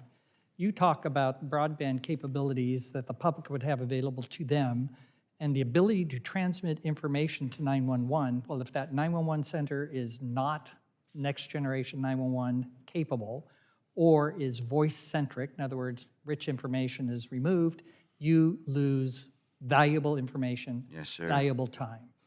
What Congress can do, and I've said this on multiple occasions, You have 5 seconds. is to ensure funding for Next Generation 911. Thank you. And with that, I yield back my time. Well done. Thank you. The chair now recognizes the gentleman from Virginia, Mr. Griffith, for 5 minutes to ask your questions. Thank you very much, Mr. Chairman. I appreciate it. Mr. Newton, I know that your part of North Carolina is a little bit east of the part that I border, but my district is very mountainous, and I border a big chunk of North Carolina from Henry County, which would be Martinsville area, all the way to where the Virginia-North Carolina line ends. We weren't hit as hard, but we were hit by Helene. And interestingly, in the areas most hard hit, all of my cell service went down. So I'm out driving around the day afterwards and actually had an employee who I lost for several hours. And the good news is we didn't have any water fatalities. We had 2 that were related to wind, but we didn't have any actual water fatalities in my district, but we had significant damage. And all the cell phones and towers, whatever, for whatever reason, and it turns out it was different reasons in different areas, because I tried to find a common thread and couldn't. So what can we do to harden our communication infrastructures so that we don't have that problem again? Because in Grayson County, they had one hotspot in downtown Independence, and that's on the North Carolina border. In Damascus, we had to bring in low Earth orbit Starlink. There was a mobile unit available in Wise County that the health wagon brought over. And then later FirstNet showed up apparently, or in some kind of conjunction there eventually. But what can we do to harden our existing structure? And should we be looking at leapfrogging to go to low Earth orbit as a part? And I know FirstNet's looking at that, but what should we be doing? Because every locality has problems, particularly in western North Carolina and southwestern Virginia. They all have problems coming up with the funding, and low Earth orbit looks like it's a more affordable way to go than some of the others. What say you? So I think there's a couple of different approaches that are relevant here. I think there is the trying to prevent a site from going down, and then there's also trying to compress the time that site is down if we do meet that threshold. So I think preventing the site from going down, hardening measures at the sites, things to prevent vandalism. There's the things that cause our problems are they lose a link on a fiber link, so they don't have data, or they lose power. And usually those are not independent of each other. Usually we have some combination of that. So on the side of losing the connectivity, what we found, and this is, as low Earth orbit satellite constellations are improved, this will likely change. But there's also a capacity issue with those. So we may balance it with a VSAT, which is slightly slower, but a more dedicated carved out line. All right, for everybody back home, VSAT. I'm sorry, a variable, or a very small aperture terminal. Okay. It's a satellite service. It's in a geosynchronous orbit, slightly lower bandwidth, but it's a carved-out dedicated pathway. What we saw is early on, our low Earth orbit satellite terminals, the Starlinks, they provide us connectivity very quickly, very easy to deploy. At some point, you reach a capacity. So there's that side of it. There's also, in what we do in our state EOC, what many state EOCs do, is that combination or that partnership with the carriers to bring them in to how do we get your services back up? Where are the services down? What can we do to help those carriers get them back up? And then the last thing I would leave you with would be when we had Western North Carolina, just like in Western Virginia, the western portion of Virginia, are difficult areas to provide data services in. And so what tends to happen is we put all of our carriers on one fiber optic line. And so if that one line is hit by a tree, by a landslide, whatever it may be, then all the services on that fiber line go down. Yeah. And I don't know how you solve that because we've got so many, it's mountainous, there's lots of little valleys and so forth. That's hard. I will say, as far as being able to respond quickly, in Tazewell County, at least the first responders were able to get their system, their radio system back up and running because somebody knew exactly what to do. They went to the tower and started the generator, which for whatever reason hadn't started itself, but one of their team knew that's where they needed to go, and they got it taken care of fairly quickly in that county. But there were other places where it took days before we got everything back up and running. So I do appreciate that. Looks like my time is out, and I appreciate all of you being here today. This is an important issue. Thank you, Mr. Chairman. I yield back. Thank you. I now recognize the gentleman from California, Mr. Peters, for 5 minutes for your questions. Thank you, Mr. Chairman, for holding this important hearing. And there's been a lot of agreement here. I don't want to go over a lot of ground that's already been tread. I think all of us in this committee really want to help our first responders make the best decisions and keep all of our respective communities safe across the country. I would say, we have suffered a couple setbacks in this effort on funding. One is we had an agreement that we would use spectrum auction proceeds to fund this, and that money went into the big bill. And so now the work we've done on this committee has taken a little bit of a hit. I would say also, I got to say on rescissions, that this is a really difficult thing for this body. You make a deal with the other side, and you talk about things like public broadcasting and whether it should be publicly funded because it's broadcasting or whether it should be publicly funded because it helps you with emergency access. And we make a deal, we shake hands, the president signs it, and then you go back and you swipe out what you don't like. And it makes it really hard to continue to work even on stuff that we agree on when we do practices like that. So I'm hoping that my colleagues, appreciating you may not agree with that particular policy, will understand and maybe resist the temptation to do this anymore. We've got to get back to working together. We got to get back to understanding that this institution has an independent duty, the power of the purse.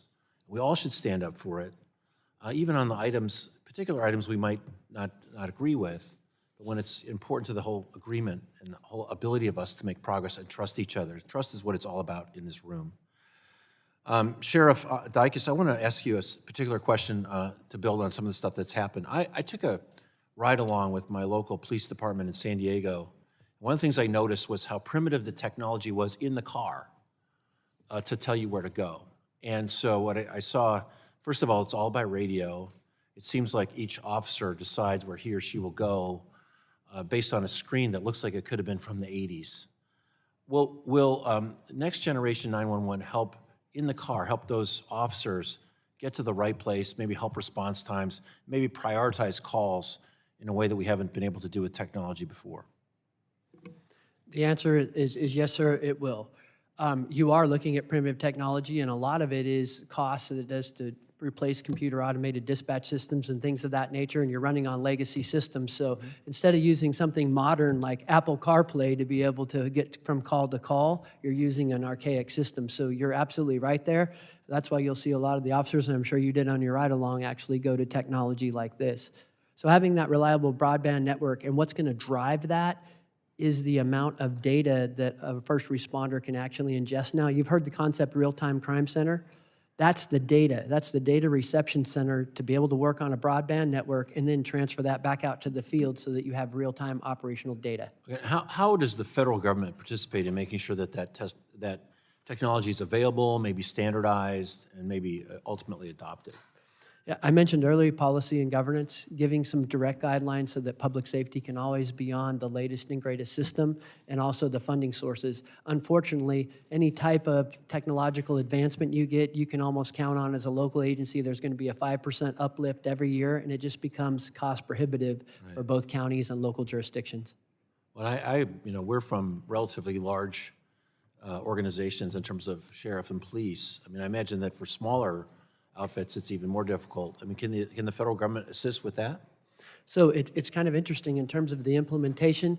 I call it in a county as big as your county and as big as mine. I call it the have and have-nots. Smaller jurisdictions, if the funding is available, can actually turn much quicker than the larger ones, because I have to make what works, as was mentioned out in Needles earlier, all the way to my very populated and urban areas. So the small areas and small police departments, if they have the money, can usually turn on a dime and get this fairly quickly. So again, making that funding available. Well, you're in Congress. I think we all appreciate the risk of bureaucracy in larger organizations, so thanks for bringing that up. I would say FirstNet is up for reauthorization in 2027. I'm glad we're starting meaningful conversations. I've made my caveat about working together. I hope people take it seriously. And I hope we can make some improvements to improve the program for the benefit of our first responders, who we all care about. And with that, I yield back. Thank the gentleman and recognize the gentleman from Florida, Mr. Bilirakis, for 5 minutes to ask your question. Thank you, Mr. Chairman. I appreciate it very much. Thanks for holding this hearing. During my district work period, I was able to tour the Citrus County Emergency Response Center under the direction of Sheriff David Vincent and see firsthand how FirstNet is facilitating life-saving operations for my constituents, but all over the state of Florida. The sheriff highlighted how FirstNet has advanced, it's really enhanced officer safety and response time. Specifically, the increased connectivity has allowed his deputies to be able to upload body cam footage from within their vehicles, as opposed to having to drive to a separate location to upload. So, Mr. Newton, I have a question. From your experience, what can you say about response times and information sharing among emergency personnel pre versus post FirstNet implementation? Thank you for the question. What we have seen primarily has been, historically, if we had a call for you, we would call you on a land mobile radio and tell you over voice, this is where your call is, this is the address, these are the conditions that are occurring. And that's if everything worked fine and the weather's great and the radio transmission went through. Now, that police officer, that sheriff's deputy, that paramedic have a terminal in their car that oftentimes we don't even have to say the words. The call gets sent to them digitally. The information is there. The chance for us to give you an address incorrectly is taken off of the table. And then the rich content, if we have video, if we have files associated, if we have a history associated with an address, all of those things are then part of this ecosystem that this responder is now working in. And that is the most significant change that we've seen, that the rich data that they immediately have access to. Thank you very much. Next question. Every so often we hear about the 911 outages impacting communities. Just in July, a 911 outage affected 6 Florida counties, including Citrus and Pasco County, which I represent. Ultimately, in this instance, the outage was due to an inadvertently cut cable. However, it raises questions about emergency operation redundancy and security. So, Mr. Newton, again, what procedures do you have in place in the event of a 911 outage? And what are your recommendations for ensuring continuity of 911 services that would help prevent the frequency of these outages around the country? The biggest threat to any 911 system is a backhoe.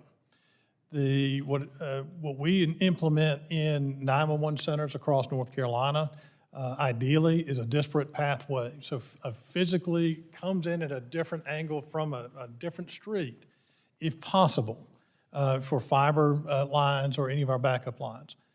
If that, and in some cases, that's not. We discussed in Western North Carolina, sometimes you only have one path, or that last mile may be shared by two different carriers coming in, but then they share that last mile to your building, your physical structure, and that is at risk. One of the projects that North Carolina is working on now is an AT&T FirstNet additional backhaul where an additional AVPN or AT&T virtual private network that is solely over FirstNet. It takes advantage of the security of the core of FirstNet, and it becomes a wireless, at least as immune to the backhoe. That will guarantee that we still have at least one more pathway into that 911 center to provide telephony, to provide data. Thank you for that. Dr. Fonts, looking forward to the future, we must. We have a number of hearings, we've had a number of hearings in this committee on AI. How do you envision AI being utilized to enhance emergency response in the future, and how can Congress help to make that a reality? Dr. Fonts, please. Thank you for that question. I am a real strong believer in any new technology. AI is that. I think in the 911 field right now, it's early. It's an early entrant. But looking to the future, to your question, I think AI can do a lot to enhance the information coming into the 911 center and ultimately distributed to those who are the field responders. You can do simultaneous translations. You may be able to assess the situational awareness by factors that the human eye or the human ear cannot detect so easily. That would allow that 911 professional to perhaps follow up with more specific questions. Being able to garner that information is critically important to make sure that our field responders are fully prepared for the situation that they're going to participate in. Makes sense. I appreciate it very much, and I yield back, Mr. Chairman. Thank you. Thank you. Chair now recognizes the gentlelady from Michigan, Ms. Dingle, for 5 minutes. Thank you, Mr. Chair. Every day we see firsthand the critical need to modernize our emergency communications infrastructure.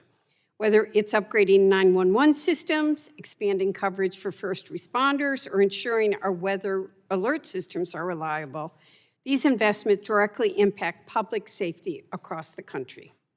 Since I've been in Congress, I've fought for and secured funding to upgrade communications technology because our first responders deserve strong and resilient tools to protect our communities.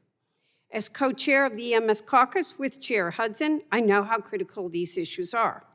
Our first responders work around the clock under immense pressure, and the least we can do is to ensure they have reliable systems that help save lives. These upgrades are tangible. They include faster response times, uninterrupted 911 service during power outages, and life-saving information delivered to our communities. And as the need grows, resources aren't keeping up. I'm going to join my other colleagues in expressing my concern that the spectrum auction proceeds from President Trump's one big, I use different adjectives, beautiful bill, are being diverted to pay for tax breaks rather than used for next generation 911 and other public safety. But having said that, let me start with local weather notification systems. Last year, a tornado struck southeast Michigan without any advance warning, resulting in the death of a 2-year-old boy. To put things in perspective, Michigan typically experiences about 13 to 15 tornadoes in an entire year. As of late August 2025, this year's total of tornadoes is 30, more than double the average. And this summer, during another period of extreme severe weather, NOAA's all-hazardous weather radios went completely offline, leaving parts of my district in the dark. These radios are essential to public safety, especially in our low connectivity communities where internet and cellular-based alerts aren't reliable or available. And when they fail, lives are at risk that all of you know. Mr. Newton, the failure of the NOAA radios, coupled with the lack of a tornado warning last year, shows we need more than just a fix. We need redundancy and backup plans. What should we be doing to strengthen resiliency in our emergency alert systems to ensure they don't fail during life-threatening weather events? Thank you for that question. I think specifically for the National Weather Service warning weather alert radios, again, it's ongoing. None of these projects are a one-time. They require continued sustained funding, whether it's upgrades, updates, maintenance, the technical expertise to do those repairs. All of those are absolutely essential. I think also we live in an ecosystem of warning and notification and alert systems. There's no one approach that successfully warns a public. Part of that is also the redundancy that we built in. That what we really like about NOAA weather alert radios is the fact they make a lot of noise and they'll wake you up at 2 o'clock in the morning, especially for the unexpected incident that's occurring. But encouraging additional redundancies and defense in depth with more than one way to receive a notification. Thank you.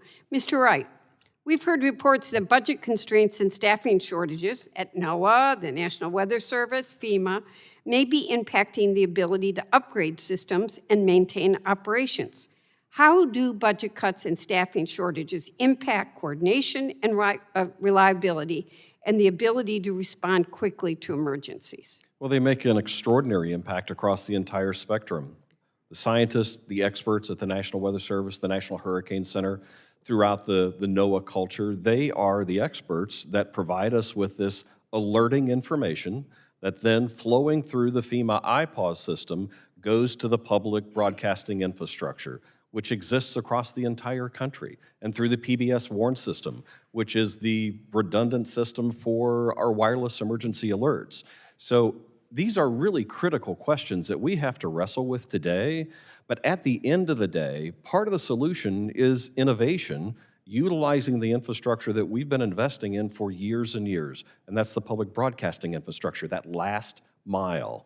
Our Beacon project, which does incorporate artificial intelligence in the most responsible possible way, takes these alerts coming directly from the National Weather Service, the National Hurricane Center, county emergency agencies, and then translates those directly into a 24-hour, always-on alerting channel on the most resilient medium, which is broadcast radio. We've seen this time and time again in Florida and South Carolina, where during the worst of times, when these go down, and you lose internet connectivity, and you lose everything else that people think is their final, word. No. It's broadcast radio, and it's the work that's happening through projects like FPRN and Beacon that are making the difference. We have to not be afraid of innovation and fully utilizing the infrastructure that exists today and investing in that. Thank you. I know I'm out of time. I'll yield back, Mr. Chair, but I have more questions for the record. Well, we'll be happy to have you submit those, and witnesses, I'm sure, will be happy to respond. I now recognize the gentleman from Georgia, Mr. Carter, for your 5 minutes of questions. Thank you, Mr. Chairman, and thank you for holding this hearing, and thank all of you for being here. Emergency communication is certainly important, and certainly important in my district. I have the honor and privilege of representing the entire coast of Georgia, over 100 miles of pristine coastline. And of course, we have a lot of hurricanes in our area, hurricanes as well as flooding. In fact, Hurricane Helene was one of the most devastating storms that we've ever had in South Georgia, and it certainly was a challenge to our emergency communication. It tore through the home state, through my home state of Georgia, and it wreaked havoc on cell towers and on fiber lines and many other resources that were needed to have efficient communication. And it went on up, as you know, Mr. Newton, into western North Carolina. And certainly the devastation up there was severe. From your experience, Mr. Newton, managing hurricane responses, what communication tools do local emergency managers rely on most when cell towers and power infrastructure are damaged? Thank you for that question. Usually at that point, so our primary systems, our telephony, what we normally rely on is down. There is no one solution, but what it tends to be is a combination. So in the last, during Helene, it was a lot of deployables. where whether it's a satellite cult or a cell tower on a light truck, a cow, a cell on wheels, any combination of a whole fleet across different carriers that to restore cell signals in a small area. At the same time, our ability to pass information through a whole community approach. We're sharing the AM radio stations, PBS radio stations. We're sharing incident information. We're sharing where the shelters are, where water is, and that's. I'd love to take credit for that, but they took information that we were broadcasting as well as other sources, crafted it together, and they're a trusted local source, and they put that information out as well. Amateur radio, Oxcom, has always been with us, has always been a tool for sharing information, and so we use that. I had never been a huge proponent for low Earth orbit satellite internet systems. I now own at least 6 because of that event. That's interesting. That's interesting. Well, let me ask you something. What about communicating across jurisdictional lines? In the state of Georgia, we have 159 counties, a lot of counties, more than we really need. But and each of them have their own emergency management system, or at least most of them do. Mm-hmm. What are the kind of challenges that you face when you're going across jurisdictional lines like that? So across any jurisdictional lines, you have disparate radio systems. I may be on a conventional UHF or a VHF versus a trunked radio system. In North Carolina, we enjoy a combined 700, 800 megahertz trunked radio system that's statewide.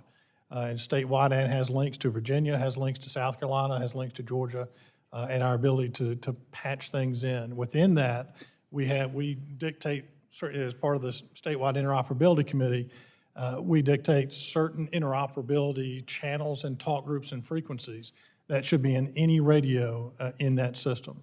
And so as long as I can see you and we have a radio program to the same system, we can find a way to communicate. Well, let me ask you this. What kind of improvements would you like to see after the experience that you had with Hurricane Helene and the experiences that you've had with other types of natural disasters? What kind of improvements do you think would help local governments the most? Local governments, we had that period of time immediately after a disaster where we couldn't communicate using our traditional means. And there's that fog of not knowing exactly what's happening, not knowing what resource. We use a pull method. We generally don't send resources ahead of time until we know what's needed, and that local emergency manager calls it in and says, I need this, I need that. So not having communications is really critical for us. I think, again, hardening of especially in the high-density areas, cell sites, having a recovery time objective. Granted, an 8-day recovery of most of our cellular systems, 20 or 80-some% of it, is nothing short of miraculous. It's not enough. We work in these environments. We're relying on these systems to communicate. It's a national public safety broadband network. We needed it back up. Great. Like all the other carriers. Well, again, this is extremely important. And thank all of you. Thank all the witnesses for being here. And thank you again, Mr. Chairman, for holding this hearing. And I yield back. Gentleman yields back. Now I'll recognize Representative Kelly for her 5 minutes of questioning. Thank you, Mr. Chair and Ranking Member Matsui for holding this morning's hearing, and thank you to all of our witnesses for participating. The recent flooding in Illinois' 2nd Congressional District, which I represent, which is Chicago, the suburbs, and central Illinois, has once again underscored how crucial it is for constituents to have reliable and timely access to public safety alerts during natural disasters. When cellular networks fail, as we have seen during major emergencies, alternative communication pathways become a lifeline for communities, ensuring that all emergency systems, including 911 telecommunicators and public safety broadcast networks such as FirstNet, are fully modernized, resilient, and properly funded, is essential to protecting lives and property. Mr. Newton, as an emergency management director with decades of experience responding to major disasters, you have firsthand knowledge of how critical reliable communication systems are for an effective emergency response.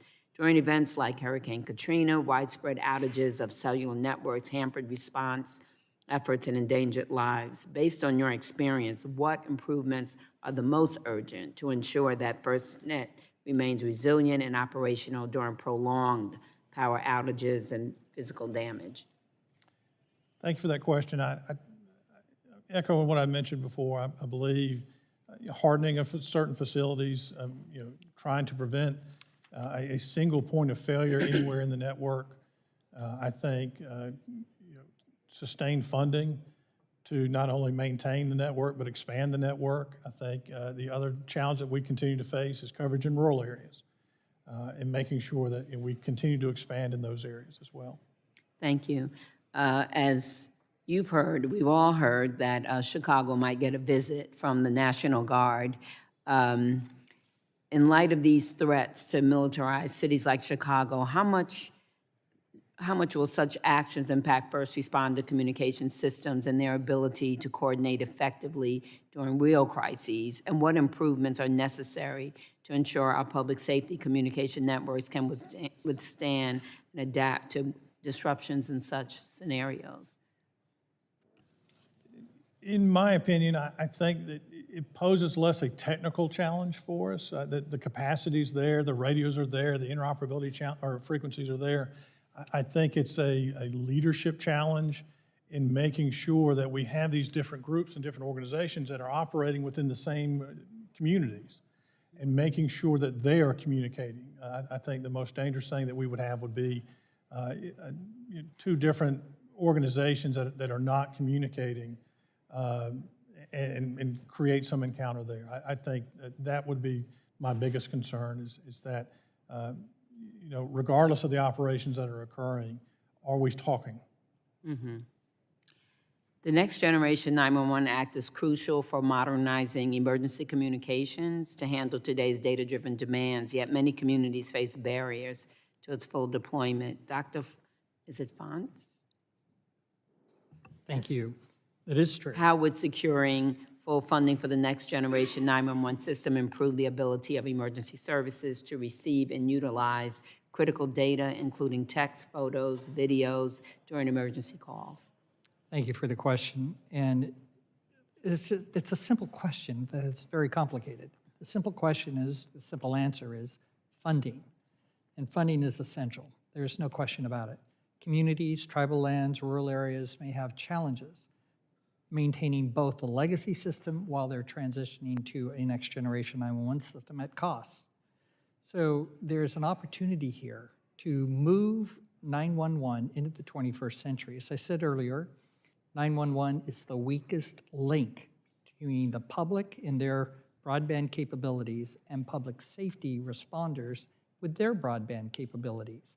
911, if in a Next Generation 911 environment were to actually happen, the information-rich associations with those calls coming in will benefit the public, will benefit the ability of the field responders to respond appropriately for the emergency registered.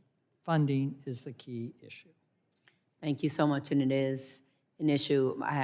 Even though I have the city of Chicago, I have 4,500 farms in my district too, in central Illinois, very rural areas, so it's so very important. Thank you, and I yield back.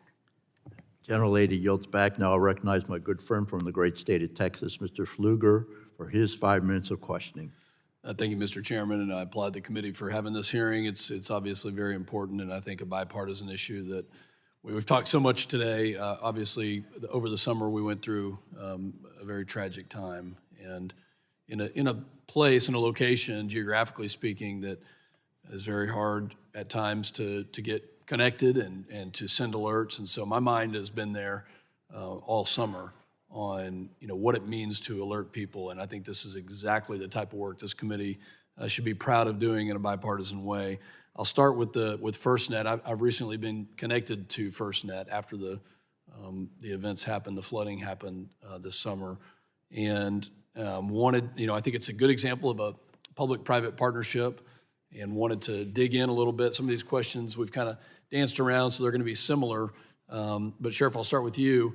I know that there have been concerns expressed about how to improve the oversight and the transparency of FirstNet and the network, but I want to hear your experiences with FirstNet and either challenges with signal strength or the system in general, or the positive issues that you've seen from FirstNet. No, thank you for that question. Mostly what we've seen is positive. The reality in a county as large as mine is really the build out. And it is also communications, in your case in Texas, the communications before the event happens, staging things that the locals may need. And a lot of what I see is we're driving down, in law enforcement, we call this the mutual aid process. A lot of times, and I'll say it may sometimes be like a political perspective, but it's being driven down. That process works up. We call and ask for those. We stage assets both federally, state, and locally to be able to respond in the event the weather changes. So when we're talking about a broadband network, we're talking about including AI, predictive technologies that can run you through scenarios for the staging of that equipment and prepare the first responders to be much quicker in an event like you experienced is something we need, and FirstNet carries that through. We just need more of it so we can guarantee that connectivity. Well, thank you for that. And Mr. Newton, I'll go to you and just refer back to Hurricane Helene and the experiences that you saw there from the wireless emergency alerts, from FirstNet, I'm getting ahead of myself, but from FirstNet on Hurricane Helene. We saw, first and foremost, the partnerships at the state level of coordinating where we're responding or deploying equipment to, where is the need. And then throughout the event, as the event evolved, our ability to move equipment around and make things work. Again, it was a catastrophic disaster for us. It was tremendous damage. Never seen this much from a technical side, the type of damage that we saw to fiber optic lines and to power system, our ability to power cell sites. But the close partnerships there and the fact that we have several agencies that have their own deployables, and so I'm able to set up my own FirstNet temporary compact rapid deployable.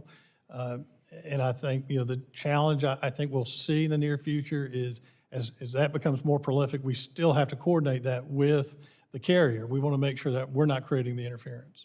Well, that brings up a good, just kind of a good point. I mean, sometimes we can't stage, sometimes we can't predict. In the case of the floods that happened in my district and in Kerrville, I mean, that highlights maybe the need for secondary options and the challenges of getting into those rural places, which whether it's Hurricane Helene or it's in the hill country of Texas or other places, sometimes you can't actually physically get there. So, I want to hear your thoughts on low Earth orbit, direct-to-device options that could be helpful in those cases. So one of my staff members deployed to Helene the day after impact, and his task was to bring back connectivity to PSAPs. And I believe, I don't know if it was his first or his 13th PSAP that he arrived at. The person greeted him at the door and said, I don't know what an angel looks like, but I believe it's you.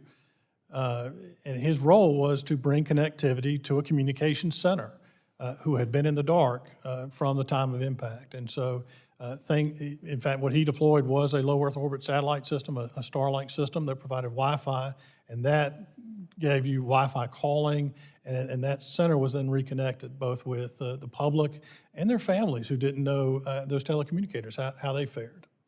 Well, thank you for that. Again, I applaud the committee for the work on reauthorizing and getting FirstNet, moving in a positive direction, but also some other options. And I think my time has expired, so I yield back. Gentleman yields back. Now recognize Representative Menendez for his 5 minutes of questioning. Thank you, Chairman. Thank you to the witnesses for being here today, especially those who are representing the public safety community. We appreciate your dedication to keeping all Americans safe. Mr. Chairman, we've heard a lot of talk about strengthening public safety infrastructure from our colleagues on the other side of the aisle today. But the Trump administration and congressional Republicans have consistently weakened our emergency management systems, endangering the lives of Americans and first responders, and making us less prepared when disasters strike. It's not lost on me that we're holding this hearing on the same week as the September 11th terrorist attacks, an anniversary that's particularly salient in my district, which was home to many of the first responders who answered the call of duty that day. And to me personally, I was there across the river in Hoboken and later served as a commissioner of the Port Authority of New York and New Jersey. And so it's my belief that we need to do everything possible to keep our first responders safe, to give them the best equipment and technology that we possibly can. It's something that I will do so long as I get to serve in this role. September 11th also revealed fundamental issues with our nation's public safety communications. And while we've improved our emergency preparedness, Republicans and President Trump are heading us in the wrong direction. Republicans have cut funding for public broadcasting, hindered the Next Generation warning system, and left Next Generation 911 without a dedicated source of funding. At the same time, the Trump administration has gutted emergency preparedness funding, including FEMA's Building Resilient Infrastructure in Communities program that supported hazard mitigation projects in Hoboken, Bayonne, Newark, all municipalities I have the privilege of representing. It's extremely frustrating and disappointing that we find ourselves here with all the work and progress that we've made. I'd like to start my questioning with the importance of Next Generation 911. New Jersey has experienced 75 natural disasters costing over $1 billion over the last 40 years. As a New Jerseyan who lived through Superstorm Sandy, I know how critical it is that we have effective emergency communications infrastructure. Sheriff, just a yes or no, is upgrading our nation's emergency communications systems a life-saving necessity? Yes, sir. And Sheriff, how critical is upgrading our Next Generation 911 systems for the cybersecurity and resiliency of our nation's emergency communications networks? Critical. Thank you. And Dr. Fontes, you responded earlier to a question from Ranking Member Pallone that there isn't currently a clear pathway to fund Next Generation 911 through spectrum auction proceeds. So just a yes or no, sitting here today, would you feel more confident about the future of Next Generation 911 if Republicans had not walked away from a bipartisan agreement to fund it through spectrum auctions? Yes, sir. Thank you. I'm incredibly concerned that Republicans have abandoned this bipartisan agreement that would have used funding from the FCC's Spectrum Auction Authority to fund Next Generation 911, making our public safety networks less secure and less resilient from cyber attacks. And all of this is happening in the context of the Trump administration's cuts to critical cybersecurity initiatives for telecommunications networks at CISA and other agencies. Mr. Nguyen, Sheriff, does the federal government have an essential role to play with respect to ensuring that we have the cybersecurity capabilities to protect our emergency communication systems? Yes or no? Yes. Yes, sir. And should we not be doing more to collaborate with our local agencies who are on the front lines to give you all the resources to ensure that as we improve our communication systems, that they're cybersecurity resilient? Yes or no? Yes, sir. Yes, sir. Thank you. Mr. Wright, congressional Republicans recently rescinded funding for the Corporation for Public Broadcasting, ending its role in administering the Next Generation Warning System program that helps local communities receive emergency alerts during natural disasters. Mr. Wright, is funding for the Next Generation Warning System crucial for our nation's public safety infrastructure? Life-saving. And how have cuts to the Corporation for Public Broadcasting from the Republican rescissions package affected funding for the Next Generation Warning System? Profoundly. Congress, in its wisdom, since FY22, has appropriated $176 million to the Next Generation Warning System. Thank you, Right now, we have $100 million that's in limbo. That money can be put to good use. Understood. Mr. Wright, just yes or no, following the shutdown of the Corporation for Public Broadcasting, should FEMA take over administering grants for the Next Generation Warning System? Yes, I believe it should. Thank you. That's why I co-led a letter with my colleague, Congresswoman Barragan, demanding that the acting administrator FEMA take action. But in closing, this shouldn't be a Republican issue. This shouldn't be a Democrat issue. This shouldn't even be a bipartisan issue. This should be nonpartisan. But we find ourselves in times where this administration and my colleagues across the aisle are being complicit in making us weaker and less secure. And we should be doing the exact opposite. Thank you all so much for being here, for all the work that you do. Thank the gentleman. Now recognize the gentlelady from Indiana, Ms. Houchin, for 5 minutes to ask your questions. Thank you, Mr. Chairman and Ranking Member Matsui. Thanks to you, to the witnesses, for being here today and for your testimony. Last month, I met with first responders in Ripley County, Indiana. I saw firsthand the importance of reliable public safety communications with FirstNet.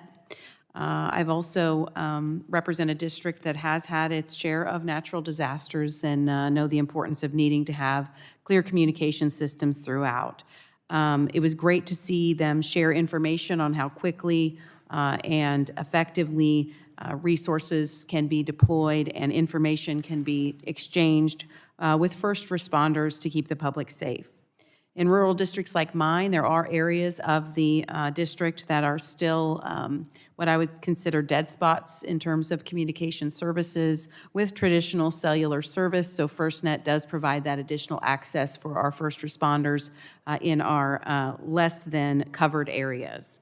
But communication, as many of you have mentioned, is more than convenient. It can be life-saving. Today's hearing reminds us that success requires federal, state, and local partners all rowing in the same direction. In a crisis, no single system can carry the load. True resilience comes from interoperability, making sure radio, cellular, satellite, and next-generation 911 systems can connect seamlessly so first responders can communicate and share information in real time. To the panel, could you speak about the importance of interoperability in public safety communications? What steps should we consider to make sure these systems do work seamlessly across jurisdictions and on our technologies? Start with Mr. Newton. Thank you. I think, first and foremost, the continued funding for the statewide interoperability coordinators that are located in each state. Those individuals really guide the process of, the technology may be there, but then what are the processes? What are the policies and plans? Sheriff?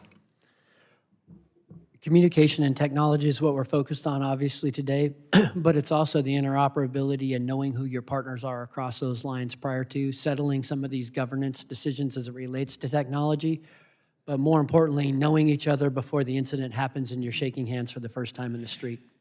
Thank you. Interoperability is essential and be a key component to next generation 911. Currently, if I'm typing in or entering data into a CAD system and I have to transfer that to another 911 center, the 911 center may have to re-enter all of that information. In a next generation 911 environment, you'll be able to push that data and information out to as many PSAPs as would be appropriate for the response to the emergency. You know, I've learned a lot working with public safety agencies and emergency managers in Florida and South Carolina the last 10 years. Not coming from emergency management, I've learned a great deal about how critically important this interoperability is. For them to have access to that information is critically important. They can then make the proper decisions regarding alerting and advising the public. That's where the public broadcasting infrastructure comes into play, that final mile. And that's while supporting that infrastructure is so critically important for the future. I guess a follow-up question for you, Mr. Wright, would be what part, if any, does AM radio play in that overall discussion? It plays a huge part. You know, it's interesting, growing up in the Midwest, as a child, I remember at night listening to stations like WLS out of Chicago and KAAY. Well, that AM technology, you know, what's old is new again when it comes to public safety. It is the most resilient infrastructure that we have. It's critically important. The AM Act, critically important for passage to support public safety. In rural areas, fiber lines and towers are vulnerable to natural disasters, leaving communities cut off at the exact time that it could be needed most. Mr. Newton, how do you see satellite technology shaping the future of public safety communications? I see satellite technology in two respects. One being a exigent temporary solution to spot problems that we have an issue here at this one location, that we can use that as a temporary solution. It is also a hardening and redundancy feature of some of these sites, especially in our most remote sites. Some of these, in fact, one tower, it was 6 miles of debris to get to a tower. It is not practical to get to that during a disaster. Thank you again for our witnesses and for your testimony. This hearing underscores how vital it is that our first responders have communications they can rely on, whether it's in rural counties in Indiana or urban centers across the country. Lives depend on these systems, and the systems must be resilient, interoperable, and secure. I look forward to continuing the work on this issue. Thank you, Mr. Chairman. I yield back. Thank you. I now recognize the gentleman from Ohio, Mr. Landsman, for 5 minutes. Thank you, Mr. Chair, and thank you all for being here. I wanted to talk about sort of the infrastructure that we need to invest in. And so I'm curious what you all would say moving forward has to be our top priorities. Obviously, I want to get your thoughts on the public broadcasting piece and what should happen moving forward, what you think this Congress needs to do. It's not a leading question. I'm curious as to what the answer is, what could some of the bipartisan solutions be, and then whether it's Next Gen 911 or the other pieces, what are, if you were to make a list of the things that the United States Congress should be investing in collectively so that the system has what it needs, the next iteration, the next generation, so that we are keeping everybody safe. I'm from Cincinnati. I represent both Hamilton County and Warren County in Southwest Ohio, and was at City Hall for a long time. And so I'm deeply familiar with the importance of our emergency communication centers and what happens when things don't work out the way they're supposed to. Lives are lost, and it decimates a community. And so obviously we want to constantly be getting better, from how quickly we pick up the call to how quickly we get a first responder out there. And in the case of a mass event, how quickly we do everything. So I'm going to stop and just ask, and starting with Mr. Wright, can you talk a little bit about the public broadcast? You have a lot, but if you had to pick, your top 2 or 3 things that Congress should do moving forward, what would those be? And then what are the other capacity investments that need to be made? I thank you for your question. I think the first thing is to wrestle back control of the Next Generation Warning System grant money. That is truly a bipartisan solution that for the last 3 to 4 years, Congress has fully funded. And so we would hope that the funding would continue for that, but then move to deploy those funds into our public broadcasting infrastructure as quickly as possible. Yeah, speed. We have recently heard that a public broadcaster in Fairbanks, Alaska now turns their transmitter off overnight from midnight to 6 a.m. To save money. To save money. And that is rescission related. But there are also issues related to the Next Generation Warning System for infrastructure support, and I can speak to it personally. We just put through an STA with the FCC to operate our full-power television transmitter at half power because it's out of date, it's old, we can't get parts for it any longer. We have 2 grant proposals in the NGWS warning system proposal system, and they remain unacted on. Okay. So move on NGWS. Thank you, and I'm going to follow up.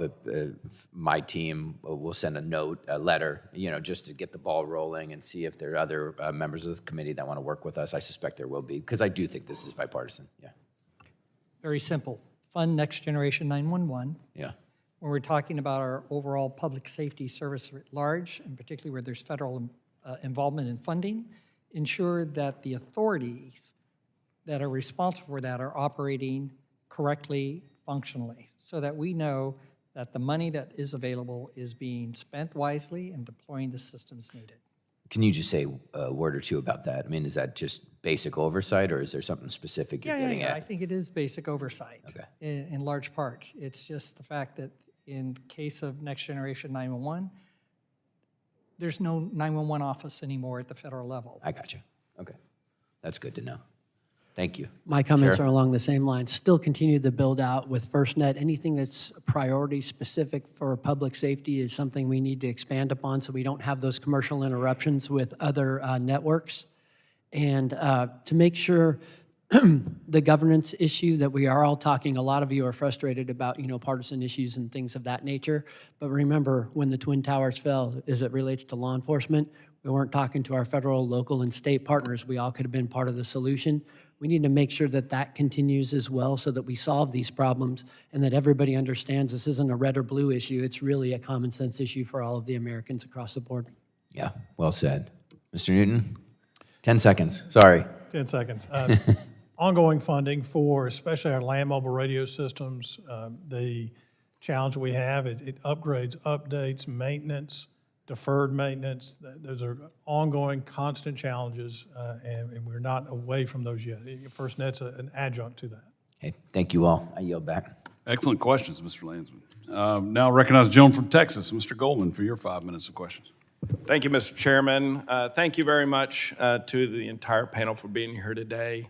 When it comes down to our end of the dais, I apologize if some of the questions have been asked for. I did have to step out and take a call, so if I'm repetitive in my questions, I apologize. But again, thank you very much for being here. I'll start with both you, Mr. Newton and Sheriff. My staff recently toured a facility where FirstNet portable cell towers and other network assets are stored and maintained in Texas. Can you speak to whether your agencies have used portable cell towers during emergency response or disaster planning, and how they help enhance and address communications during these events? Mr. Newton, if you'd like to start. As a matter of fact, my organization owns one. We've deployed it 2 days ago, and it's in practice. It's in use right now during a search in a particularly rural area where we have a large temporary concentration of a lot of public safety. So we absolutely see the value in it, and whether it's an emergency or disaster. Great, thank you. Sheriff? The answer for me is also yes. We've mentioned a lot of looking at a cell tower as being critical infrastructure, and when they go down, whether it's vandalism, man-made, or natural disaster, these portable units we can bring in and still can continue to communicate. And then also, when you talk about density of communication, putting those at our command centers that allows that traffic to be leveled out is really critical to things going on and things that we're responding to almost daily.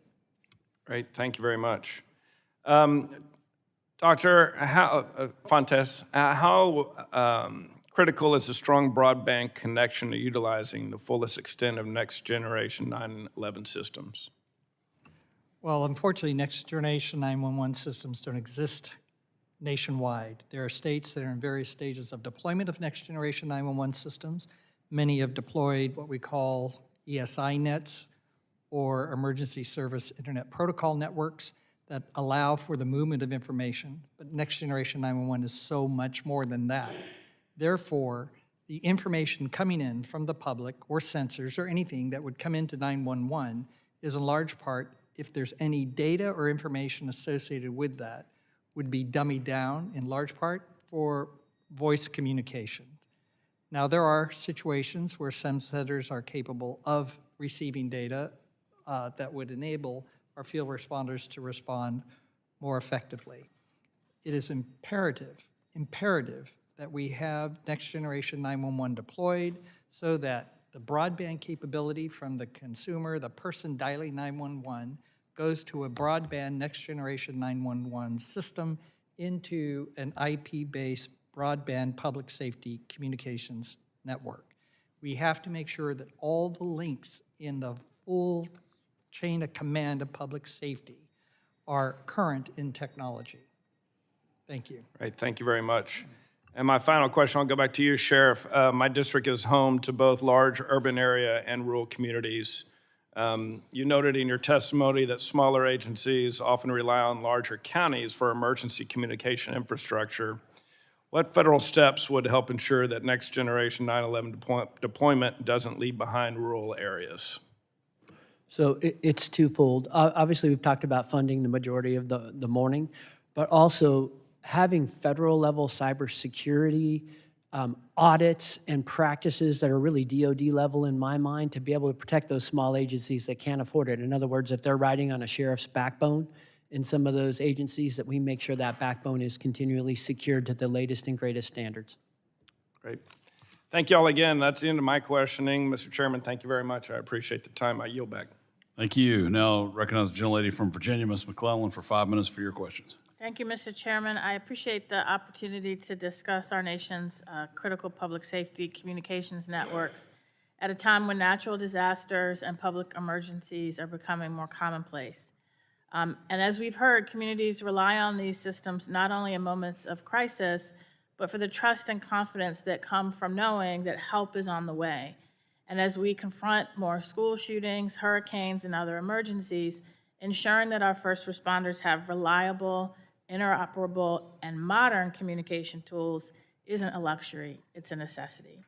And it's critically important that no community gets left behind in the transition to these tools. It could be the difference between life and death. And yet the latest data available shows that many communities, particularly rural ones, are in fact left behind today. In only 7 states or territories have all PSAPs fully transitioned to Next-Gen 911. 4 states and territories remain in the legacy stage, meaning no PSAP has transitioned. And many of these legacy systems still rely on copper, which is over a century old.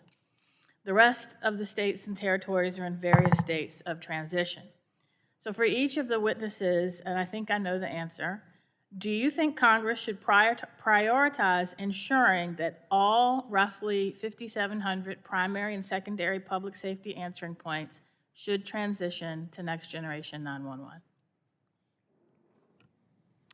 Yes. Yes. Yes, absolutely.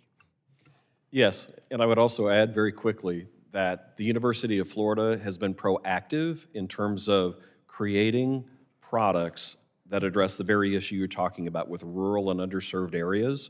We've deployed a new beacon alerting channel that is dedicated to 4 rural counties, and it's proving to be very successful. Good, thank you. And this hearing has made clear that funding is the primary challenge for PSAPs making this transition. I think it's important to level set, because it's not in the record yet, that local governments are the ones that primarily own and operate these PSAPs and pay for their establishment, their operation, their maintenance, and their transition, primarily through general funds, and in many cases, local or state imposed E911 surcharges. And unfortunately, our localities, as we've heard, just don't have the funding to make these upgrades.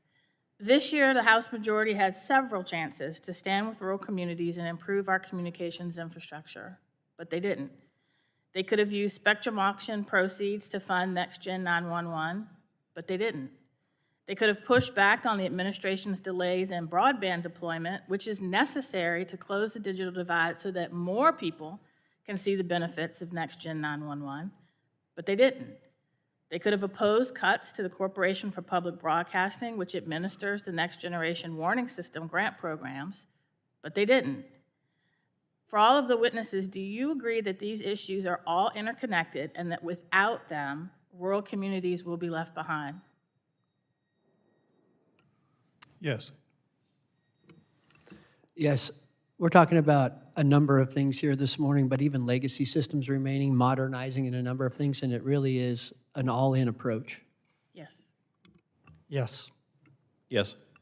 And while Congress last estimated that the cost to transition all PSAPs to Next Gen 911 in 2018, I think we'd all agree that the costs have likely gone up in the last 7 years, at a minimum through inflation and the cost of labor.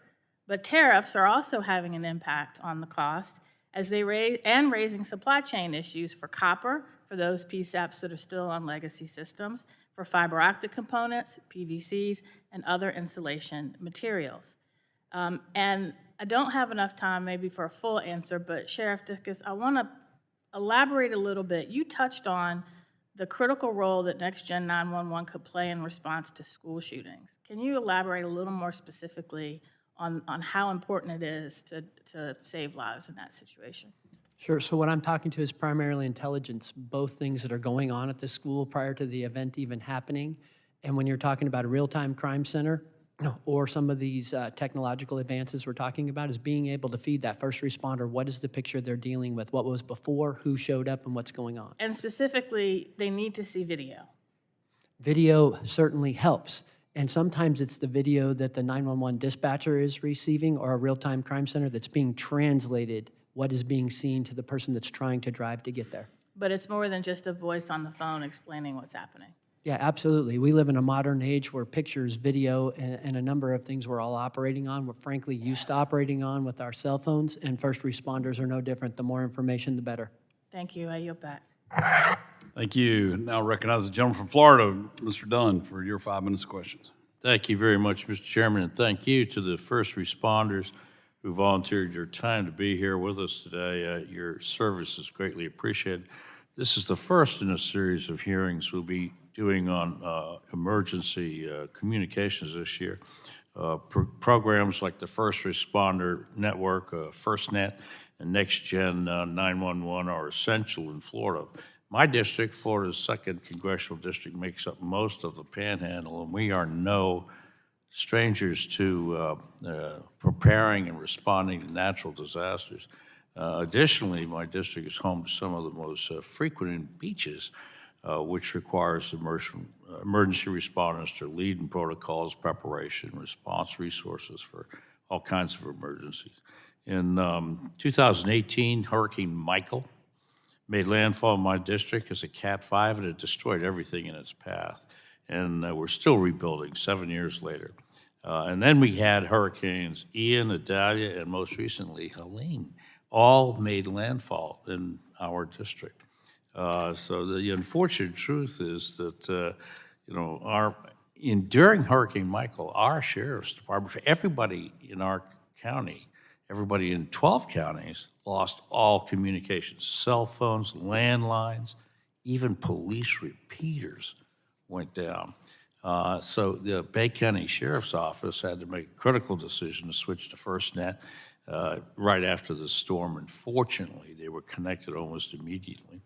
However, as witnesses here have mentioned today, different areas have different coverage capabilities, and interoperability is still very essential. So, while some sheriff's offices are using FirstNet or AT&T, others are using Verizon and other carriers. On the other hand, the Next Gen 911 program has helped streamline our tech advantages for our call centers. And thanks to these programs, as we've talked about, we have video and text capability, not just text, but video capabilities as well. Sheriff Dicus, you've accounted that as a result of California's opt-in to FirstNet, San Bernardino, we've received 5 new FirstNet tower sites. We've had similar accounts in Florida.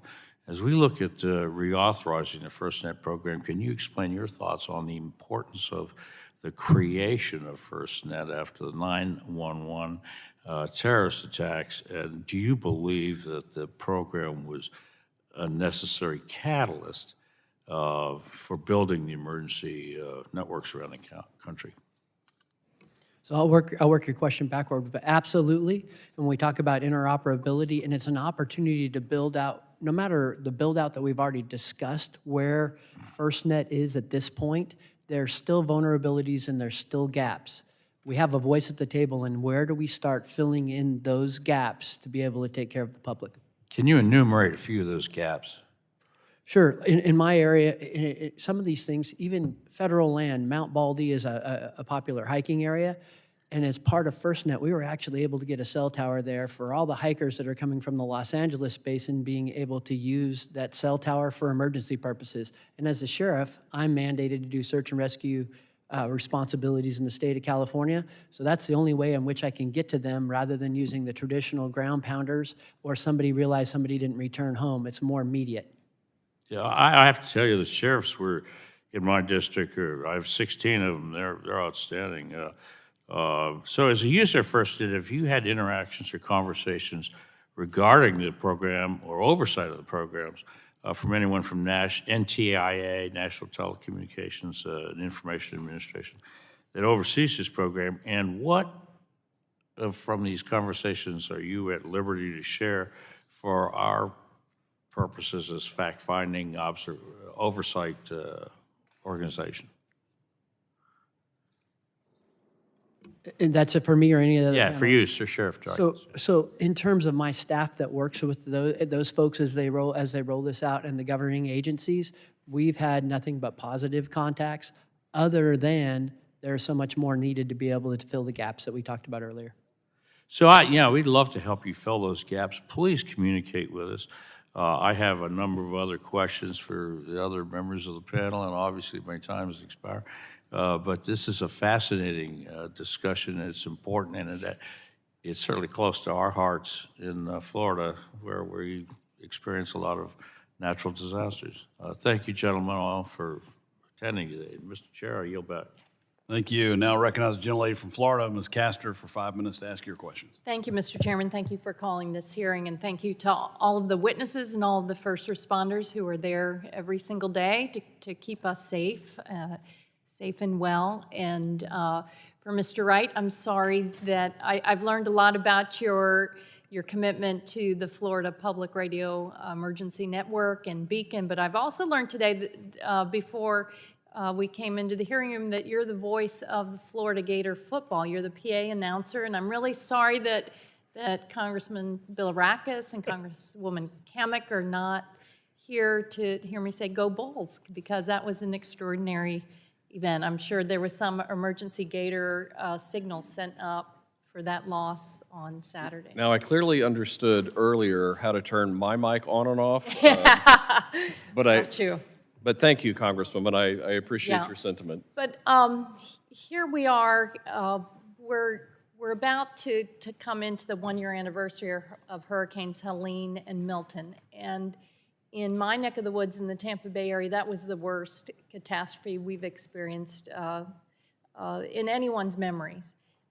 During that time, after Helene, 1.3 million people lost power, and then Milton was right on its heels, where over 3.4 million Floridians lost power. And it's giving me some flashbacks, because what happened also was we couldn't get oil tankers in, so there was no fuel. We had police guarding gas stations. So people didn't have power, they didn't have gas, they didn't have internet.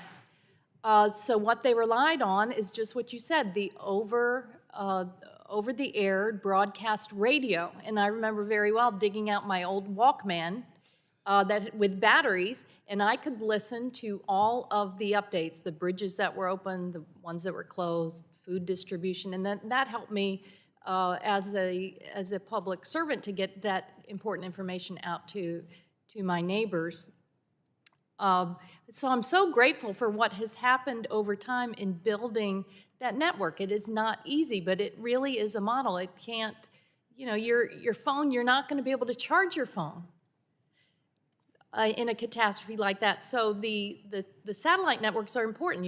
Everyone has said we need redundant systems, but I found in the immediate aftermath of a catastrophe with no power and no internet, it is the public radio network. So what are the lessons for other communities? Because you've worked with our Florida Department of Emergency Management for years to develop that network. What are the lessons learned that you can share with the rest of the country on building those networks out?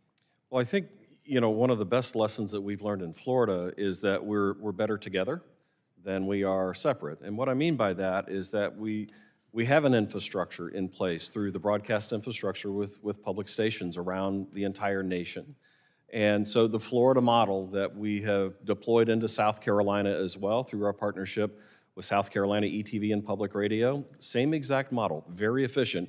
In fact, one of the recognitions that I'm most proud of is a Florida Tax Watch Award for productivity and efficiency. Wait, they're a very, very, very conservative group in Florida. I appreciate you recognizing that.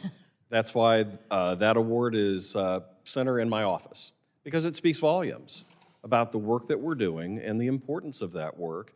And I think that we are uniquely positioned at this moment in time to take advantage of that infrastructure, to reinvest in it, to ensure that when the next hurricane comes in or the next wildfire event happens, that communications infrastructure for the last mile is there, and then that we're utilizing innovative solutions like EFPRIN and Beacon to get those alerts out to the public when they need them most. Yes, enhanced 911, critically important, but the work from those agencies out to the public, that's just as important. That's another piece of the chain that we cannot forget. It's all that coordination, because in a catastrophe and emergencies, they're locally managed, state coordinated, and federally supported. And it seems like what we're missing right now is the federal supportive piece of it, to take a hatchet to the Corporation for Public Broadcasting that puts those grants at risk for the infrastructure we need,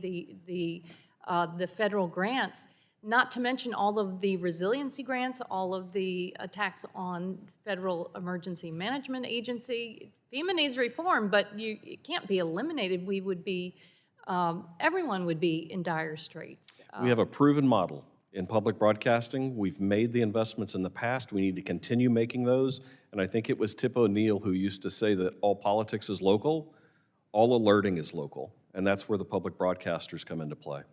Thank you. Thank you, Mr. Chairman. Now yield back. Thank you. Now I recognize the gentleman from South Carolina, Mr. Fry, for 5 minutes to ask your questions. Thank you, Mr. Chairman, and thank you for having this very important and vital hearing today. Thank you to our witnesses for your candid and accurate testimony. Public safety is critically important to me, especially as a representative of a coastal district in South Carolina. For us, storms like hurricanes are not if, but when. And when disaster strikes, communication is not just important, it's life-saving. In August, I had the privilege of visiting the Marion County Sheriff's Office in my district to learn firsthand about the role that programs like FirstNet play in supporting our first responders. And what I saw was encouraging, but I think it underscores how critically reliable communications are so important when disaster hits. At the end of the day, it doesn't matter to our first responders. It doesn't matter to our first responders who is providing them with the service, but if the service is being provided.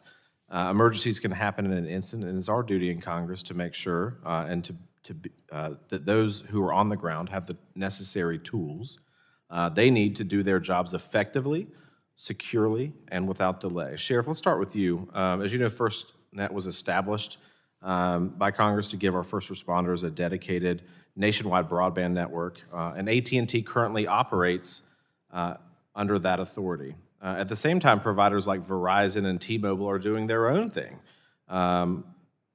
offering public safety services. So from your experience on the ground, how do you see these different offerings working together in practice?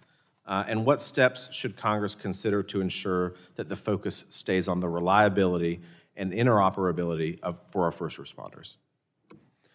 So, to your question, we are an agency that is an example of exactly what you're asking. Our county is so vast, we can't just rely just on FirstNet because of cell tower coverage in other places. So our computers automatically do a strength test, essentially, that's constantly happening while a sheriff's deputy drives around, and whichever service provider is the strongest signal, that's the one the computer automatically goes with.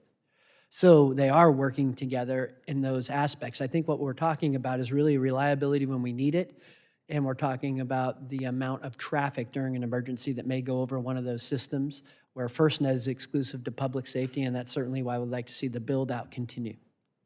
Thank you for that. You've also highlighted both the successes and challenges with FirstNet's rollout, including the reinvestment of funds into new infrastructure, but also the risks from outages, vandalism, and cyber attacks. Looking ahead, what steps should Congress prioritize to ensure reliability and resiliency in these networks, particularly as FirstNet Authority approaches its 2027 sunset date?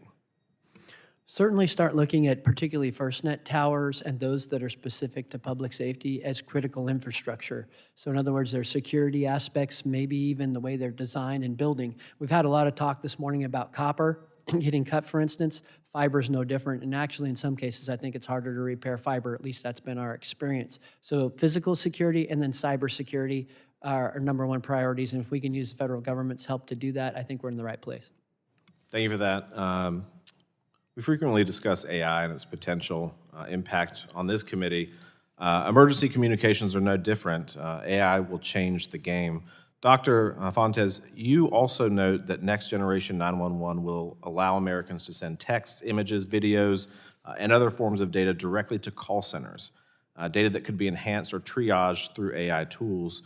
How do you see AI shaping the effectiveness of Next Generation 911 in practice, and what safeguards should Congress consider to ensure that this technology strengthens rather than complicates the emergency response system? Thank you for your question. And AI is beginning to enter into the 911 space. In a next generation 911 environment, when data are allowed to come into 911 centers, videos, et cetera, the use of AI, as I would envision it, would allow us to either have supporting tools that may hear or see something that the human ear or eye cannot see or hear. And so therefore it may provide more correct situational issues, enabling the field responders to know what they're going into when they respond to that emergency.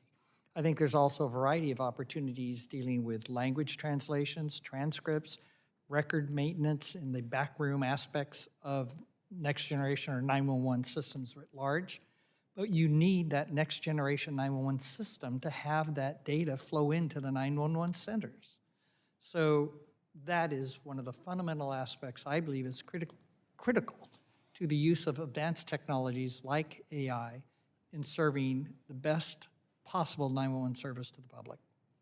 Thank you for that, Mr. Chairman. I see my time has expired, and I yield back. Thank you. And now recognize the gentlelady from California, Ms. Barragon, for 5 minutes to ask your questions. Thank you, Mr. Chairman. First, Sheriff, I want to take a moment to thank you for your statement and for your position in following the law in California, and for your statement of how it's so important that when you protect the community, you protect everybody, regardless of immigration status. So I know you took some heat for that, and I appreciate that you're looking through the lens of protecting everybody, and that you do not ask about status or require proof of citizenship to file a report or to make a call. When somebody sees a crime, we want them to call 911. We want them to report it and to work with you. So I want to start by thanking you for that. Sheriff, I also want to ask you, do you think that there is a benefit to funding the Corporation for Public Broadcasting? I think this is all hands approach, and if you heard in the testimony today, if these systems are redundant to each other, whether it's the AM radio system, we never know, we don't have the benefit of knowing in any disaster what's actually going to happen, and the fact we would have redundancies with all those systems, I'm telling you, public safety, if we have to get the can and string out, we're going to do it to protect the public. Okay, but it's a simple question. Do you think there's a benefit at all to funding it? I do think there is a benefit to funding it because it may be the only resource that we can communicate over should everything else go down. Great. Yeah, I also noticed that you were a guest on the Inland Edition, which is PBS, to talk about law enforcement for community members. I'm assuming there was a positive benefit to the community for you going on and doing that show? Yeah, particularly as it relates to the economic engine in my county and how it works, and to be able to take law enforcement executives to understand that and know how to protect it. Thank you. Because we know that when disaster strikes, every second counts, and right now our emergency communication systems are at risk of failing. And the next generation warning system is central to keeping communities safe. Sheriff, if you had $88 billion, would you spend some of that money to invest in Next Gen 911? Absolutely. That is what the answer I hope every Republican would have had. But you know what? They didn't do it. When they passed their so-called big, beautiful bill, which is a big, ugly bill, they really abandoned a bipartisan agreement to invest in programs like Next Gen 911 as a result of money raised from a Spectrum auction. And that is why you're hearing so much about it today, because there is an opportunity. There's $88 billion going to be raised from this auction. And House Republicans are refusing to put money from those proceeds into things like this, which, as we've heard today, is life-saving. It's so critical, and it's so necessary. Just like when every House Republican voted against the American Rescue Plan. Something else you in San Bernardino County have benefited from. I've seen the Valley Communication Center in San Bernardino recently opened up, and you praised it as something that's going to help benefit public safety and response time. So thank you for taking positions and making sure you're putting safety first. We know that the rescissions at the Corporation for Public Broadcasting have put in jeopardy the mission of these grant programs to help local broadcasters serve as lifelines during emergencies. Right now in Louisiana, a station can't replace an aging transmitter, which has put emergency alerts at risk in a hurricane-prone area. In Montana, a rural station faces failing equipment and likely loss of service, leaving remote communications without reliable alerts. In Central Florida, a station has been forced to postpone critical equipment upgrades and is down to a single engineer, jeopardizing emergency broadcasts in another hurricane-prone region.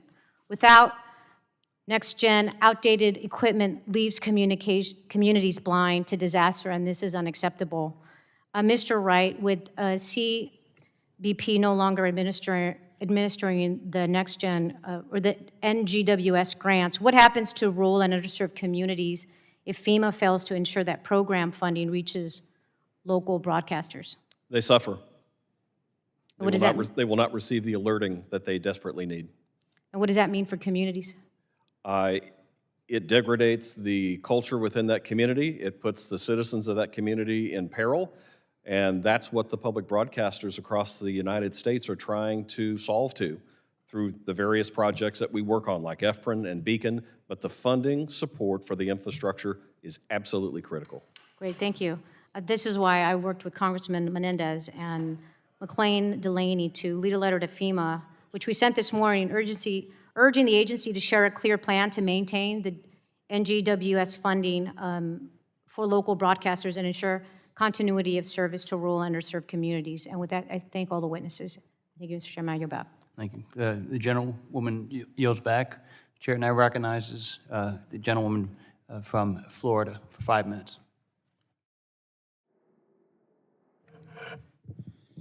Well, thank you, Mr. Chairman, and thank you to all of our witnesses for being here today. Mr. Wright, it is good to see you. Go Gators. I'm disappointed, no orange and blue tie. Dr. Fontes is repping for you, though. It's blue.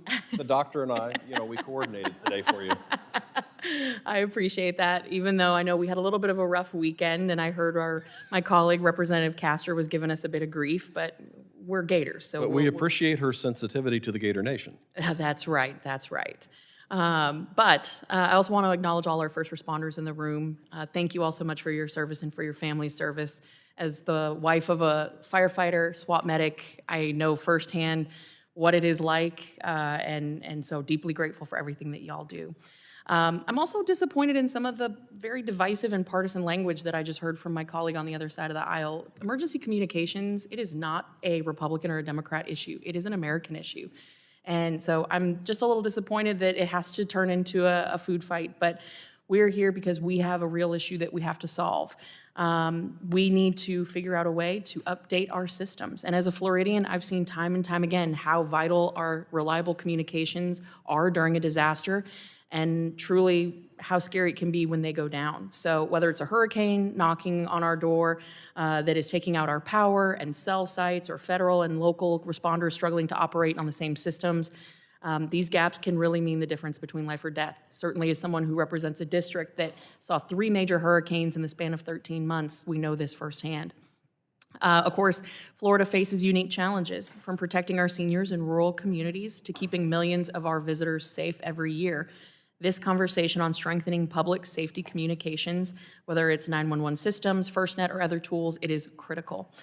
So having worked those storms, I can say confidently that we need to take an above all approach when it comes to building out the systems, updating them, and building in redundancies. I'm so excited for today's conversation because it is something that is long overdue. We need a system that is resilient, interoperable, and secure when it comes to the issues and communications that matter most. So I'm going to start with you, Sheriff. One of the promises that NextGen 911 has is the ability to transmit text, images, video, and location data directly to first responders in the field. I can't tell you how many times my husband has been on one system, and he's a city. He works for the city, but then the county's operating on a different system, and maybe there's a mutual aid call coming in from a neighboring county. Some are on slurs, some are on a different bandwidth. It's tough, and I can tell you firsthand some of the challenges that we've seen with FirstNet in our rural communities.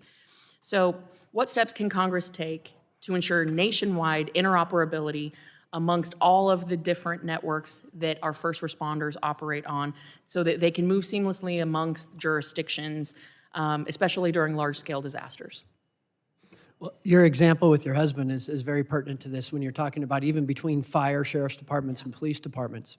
So interoperability by having that common platform, being FirstNet or broadband just for public safety, is first and foremost. A lot of the modern technologies, both in our handheld radios as well as when we use our cell phones to talk to each other, have the ability to automatically recognize jurisdictional boundaries and then make those connections. Some of it can be done in our dispatch centers. There's technology that allows 2 disparate radio systems to be plugged in, and now they can turn around and communicate with each other. I think ensuring simple, straightforward technologies like that and providing really the governance and policy language from the federal level across the board will allow us to standardize to make sure that we continue to move in the direction you're describing. I love that. I love that, especially since these are very expensive systems. You know, you've got people investing millions and millions of dollars to upgrade their system only to find that they can't communicate just even a few counties over. So that's really important. And then my next question is going to be on FirstNet. So the FirstNet Authority recently held a workshop in our district to solicit feedback on the priorities from our first responders. In the most recent storm, the minute I got out of my home county, Alachua County, heading west towards the hurricane where it had hit the hardest, my husband immediately lost coverage. I don't have FirstNet, and I didn't have coverage. So this is something that I brought to their attention. Now, I understand that these individuals are best positioned to help guide infrastructure needs in our communities. But how has your experience been in getting the infrastructure placed where you need it in an emergency situation as it relates to FirstNet? In terms of the portability of like FirstNet mobile towers and things like that, it's good, they respond. However, what you're talking about is the physical tower itself and going down, and that's what your husband experienced. Right. Number one, construction standards, making these things resilient. Also calling it is what it is, critical infrastructure across the United States, securing it, maintaining it, and monitoring it. And I know I'm over my time, but at some point I would like to get on the record some commentary on redundancies and moving away from singular prime towers. I think that that is a disaster in the making, so I'll follow up with all of you. But thank you again for each of you being here today. Appreciate you. And go Gators. Gentleman from Florida yields back. The chair now recognizes a gentleman from California, Mr. Obenauti. Well, thank you, Mr. Chairman, and I'd like to thank the committee chairman for holding this hearing on what I consider to be a critically important topic. Sheriff Dicus, welcome back to Washington, D.C. San Bernardino County is the largest part of my district, and you've been a great leader for our county and our law enforcement agencies, so thanks for your continued presence and your voice here.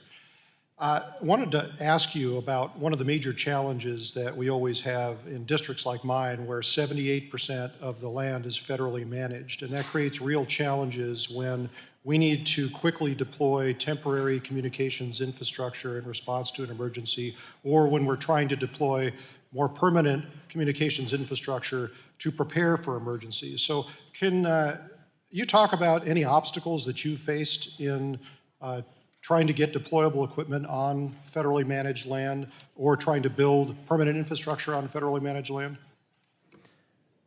Governance and real estate, two of the biggest things when we're talking about communications and expanding across. But there, in a lot of instances, maybe the U.S. Forest Service or the Bureau of Land Management may have repeaters to use on their own radio systems. Common sense would be sharing those towers and really that infrastructure to be able to continue with, whether it's a FirstNet system or a county-operated 800 megahertz system. We have experienced barriers, and it's usually bureaucracy are those barriers.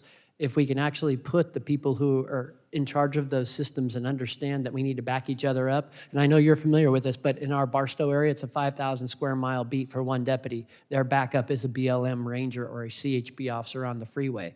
And we all have to be able to interoperate, but that's bureaucracy. We need to fix that. We need to make it straight through, and there's some common sense approaches. Communication is communication. Right. Well, that's why we're all here having this discussion.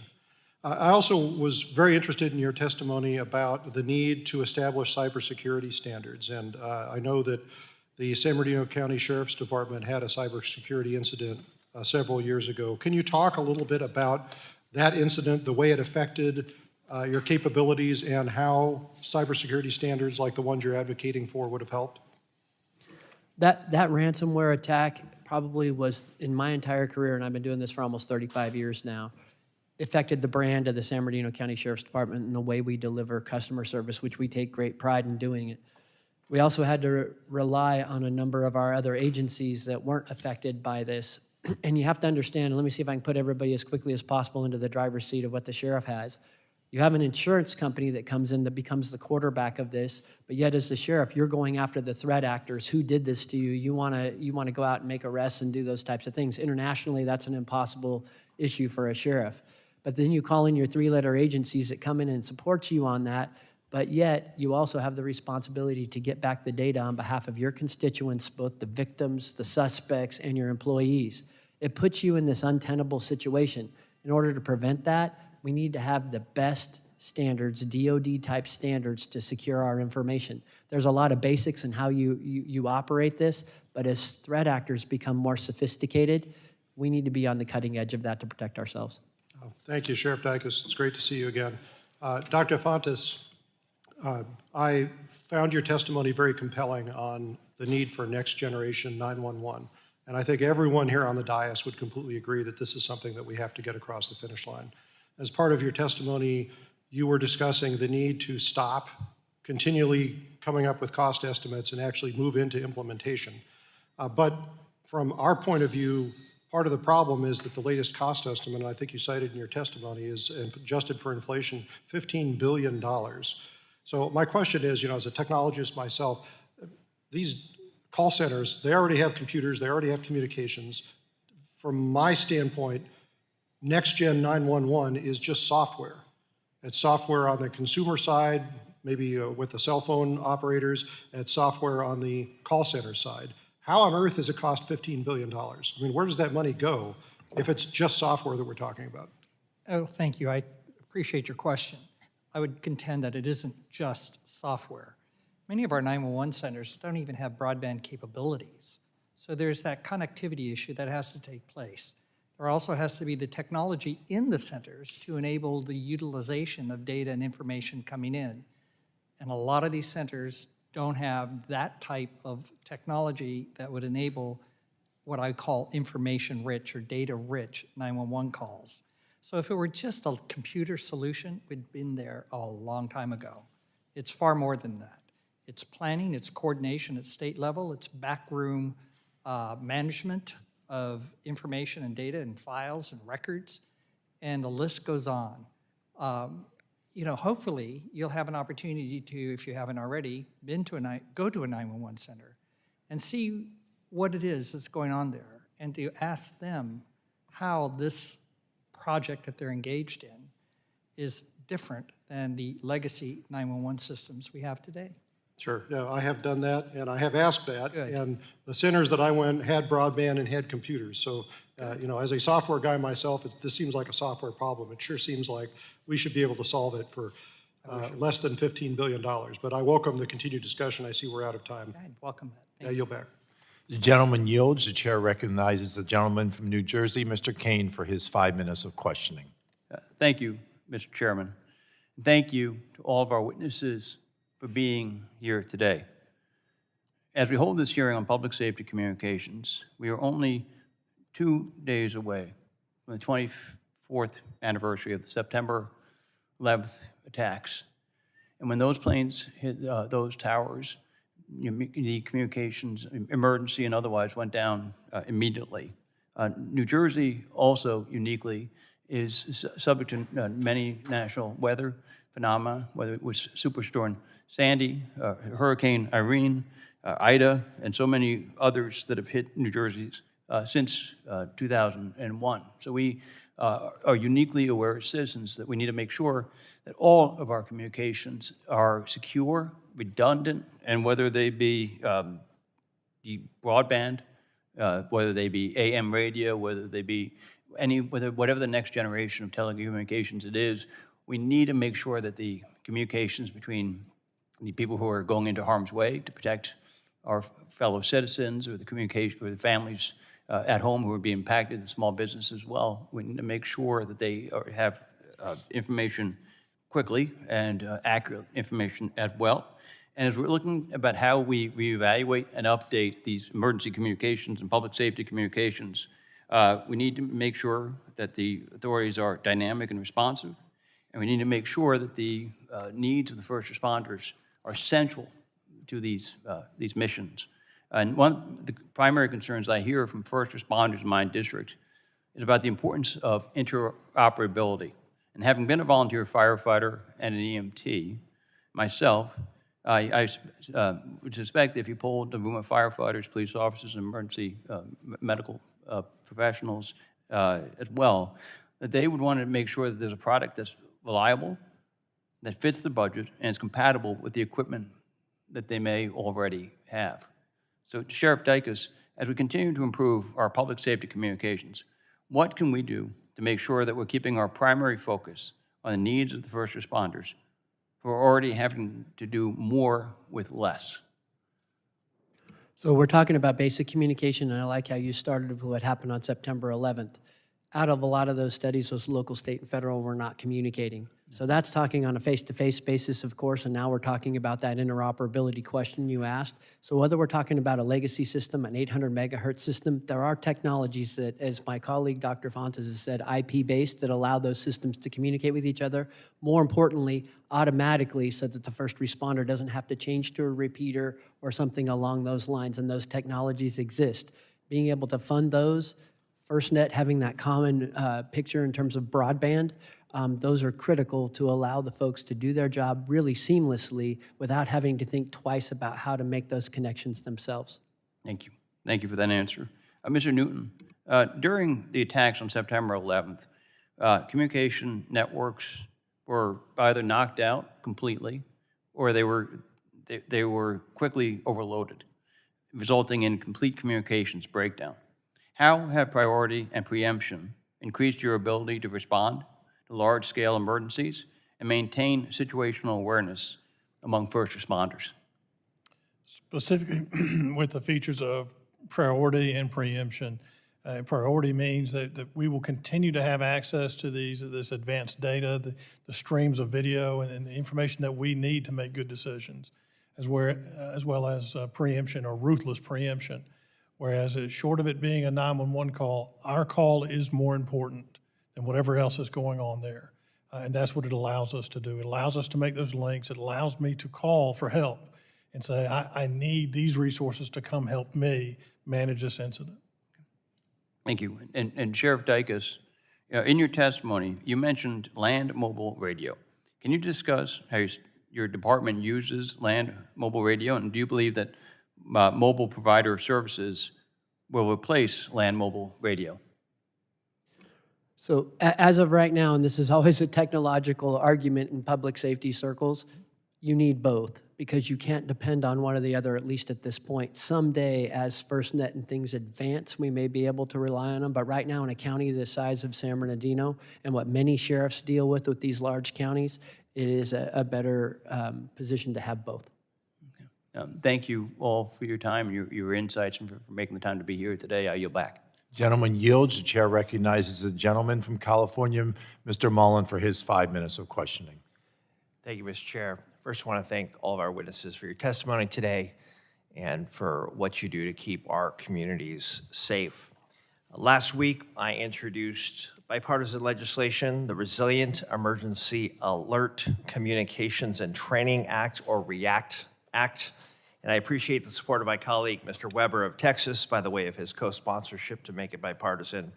This bill would provide technical and financial assistance to state, local, and tribal authorities to conduct end-to-end testing and community-based exercises of warning systems. It's a simple idea. We want the federal government to support our local emergency managers so that they're ready to alert the public when disaster strikes. Mr. Newton, you've had firsthand experience leading communities through disasters. In your experience responding to these disasters, what are the biggest barriers to sending clear, effective alerts quickly? And what kind of preparation do local communities need to overcome those challenges? I know that's a broad question there, but if you could address that. Thank you. I think the first is the obstacle of the cost. It's the obstacle of the software. What platform are you going to use to actually activate the system? Typically, those are not a one-time cost. It's more of a subscription. So that's the first obstacle. I think the other challenge that we have is we focus so much on the technology that allows us to do the alerting that we don't take the time to really focus in on. There's a person that actually has to ingest information, make a decision, maybe determine do they have the authorities to make certain decisions, and then act on those decisions. I think one of the challenges, I've done this for a long time, but yet that's one of the more stressful things in my job is to actually set off an alert and craft a message that it's both relevant and meaningful and actionable. And so at this point, there's actually a resource out of University of Albany, a dashboard that helps you craft effective messaging. And so I think that's the challenge. And then I think in line with what you were suggesting, we've got to practice. You've got to train, we've got to practice, and you got to keep practicing. Appreciate that answer very much, Mr. Noon. My next question is to Mr. Wright. You've led the development of emergency alerting systems, including Beacon. As I understand it, this tool and other third-party commercial emergency alerting systems often rely on federal alerting infrastructure, whether it's IPAWS, EAS, or WIA, or public broadcasting transmitters and towers. So, Mr. Wright, I'm wondering why so many communities use third-party alert and warning systems. Could you describe what gaps remain in public alerting tools and how we can close those gaps? Thank you for your question, Congressman. It was actually music to my ears to hear that you're using the Warn Room resources to help your agency learn how to craft more effective alerts. At the University of Florida and through the public broadcasting infrastructure, our job is to take those alerts that are coming directly from the agencies at the county, state, and federal levels, and then transmit those out to the public as quickly and as efficiently as possible. That's our role in the overall alerting ecosphere. We have developed an extraordinary partnership with the Florida Division of Emergency Management at the state level, but then also at the local level with county-level emergency managers to ensure that they know that they have a trusted partner in the alerting process and that they can depend on their local public broadcaster to get their information out exactly as they have crafted it. That's really the value of Beacon. One of them is that it's taking your exact messaging, and then the AI is translating that exactly as it's put into the system, and then it's broadcast out on the Beacon system 24/7. It's truly the first alerting device or channel anywhere in the world, and it's already proven to be very effective. Thank you for that. And as I close, I just want to underscore the points you made earlier in the hearing. Earlier this year, I co-led a bipartisan appropriations request to support FEMA's Next Generation Warning Systems program, but the majority and the Trump administration just rescinded funding for the Corporation for Public Broadcasting, and as a direct result, it can no longer administer those grants. That decision means emergency alerts won't get to those who need them most. This is the opposite, in my opinion, of what we need to be doing. So thank you all again for your testimony, for being here, and with that, I yield back. The gentleman yields. I now yield myself 5 minutes for questioning. First of all, thanks to the panel for being here today. Accessibility to emergency response services is critical in rural communities where connection can sometimes be disrupted and sometimes outright unavailable. Improved coordination of emergency responders is essential as public safety communication services are further developed to address the needs of these rural communities. There are more than 2,100 agencies in Pennsylvania, and that represents thousands of FirstNet connections. This underscores the need for Congress to reauthorize FirstNet's authority. The district that I am honored to represent includes 12 rural counties in Pennsylvania, from the battlefields of Gettysburg in Adams County to close to the Flight 93 Memorial in Somerset County. My district has geographical barriers that create problems for first responders trying to communicate in times of crisis, as well as constituents trying to access emergency response services by making a 911 call. Sheriff Dicus, you mentioned in your testimony that you and members of your association serve vast rural territories. Can you elaborate on communication challenges that these law enforcement officers and first responders face in these rural communities? In these rural communities, and I'm talking in excess of like a 3.5-hour drive time, there are not infrastructure things in the ground. What we're talking about fiber, we're talking about in some cases cell towers. That's how remote these places are. So to be able to communicate, you develop or you rely on your legacy system, which is the 800 megahertz system. In the past, they've since advanced, but in the past, the law enforcement officer would actually know the boundaries of that radio system to be able to switch to and from repeaters. And I'm glad to report to you today, now that occurs automatically, but that ends up being the only reliable communication source. Having something like FirstNet Expanded would now allow for that redundancy and the use of the computer, not just the handheld radio. Sheriff, how can Congress ensure that rural communities, and yours being very similar to mine, how can we ensure that first responders have access to the most cutting-edge communications technology and infrastructure that is possible? Previously in this hearing, you stated that urban communities often have more access to the funds than rural communities have. Would you please explain further? A lot of the formulas that are related to funding across the board, whether you're talking about Homeland Security grant funding, they're related usually to population. And of course, the rural areas are going to suffer just as a result of their population. I think we need to take into account critical infrastructure across the board and really standardize communication for all. It's important to everybody to be able to make a 911 call. Thank you. Just 2 months ago in Pennsylvania, we experienced significant statewide 911 disruptions.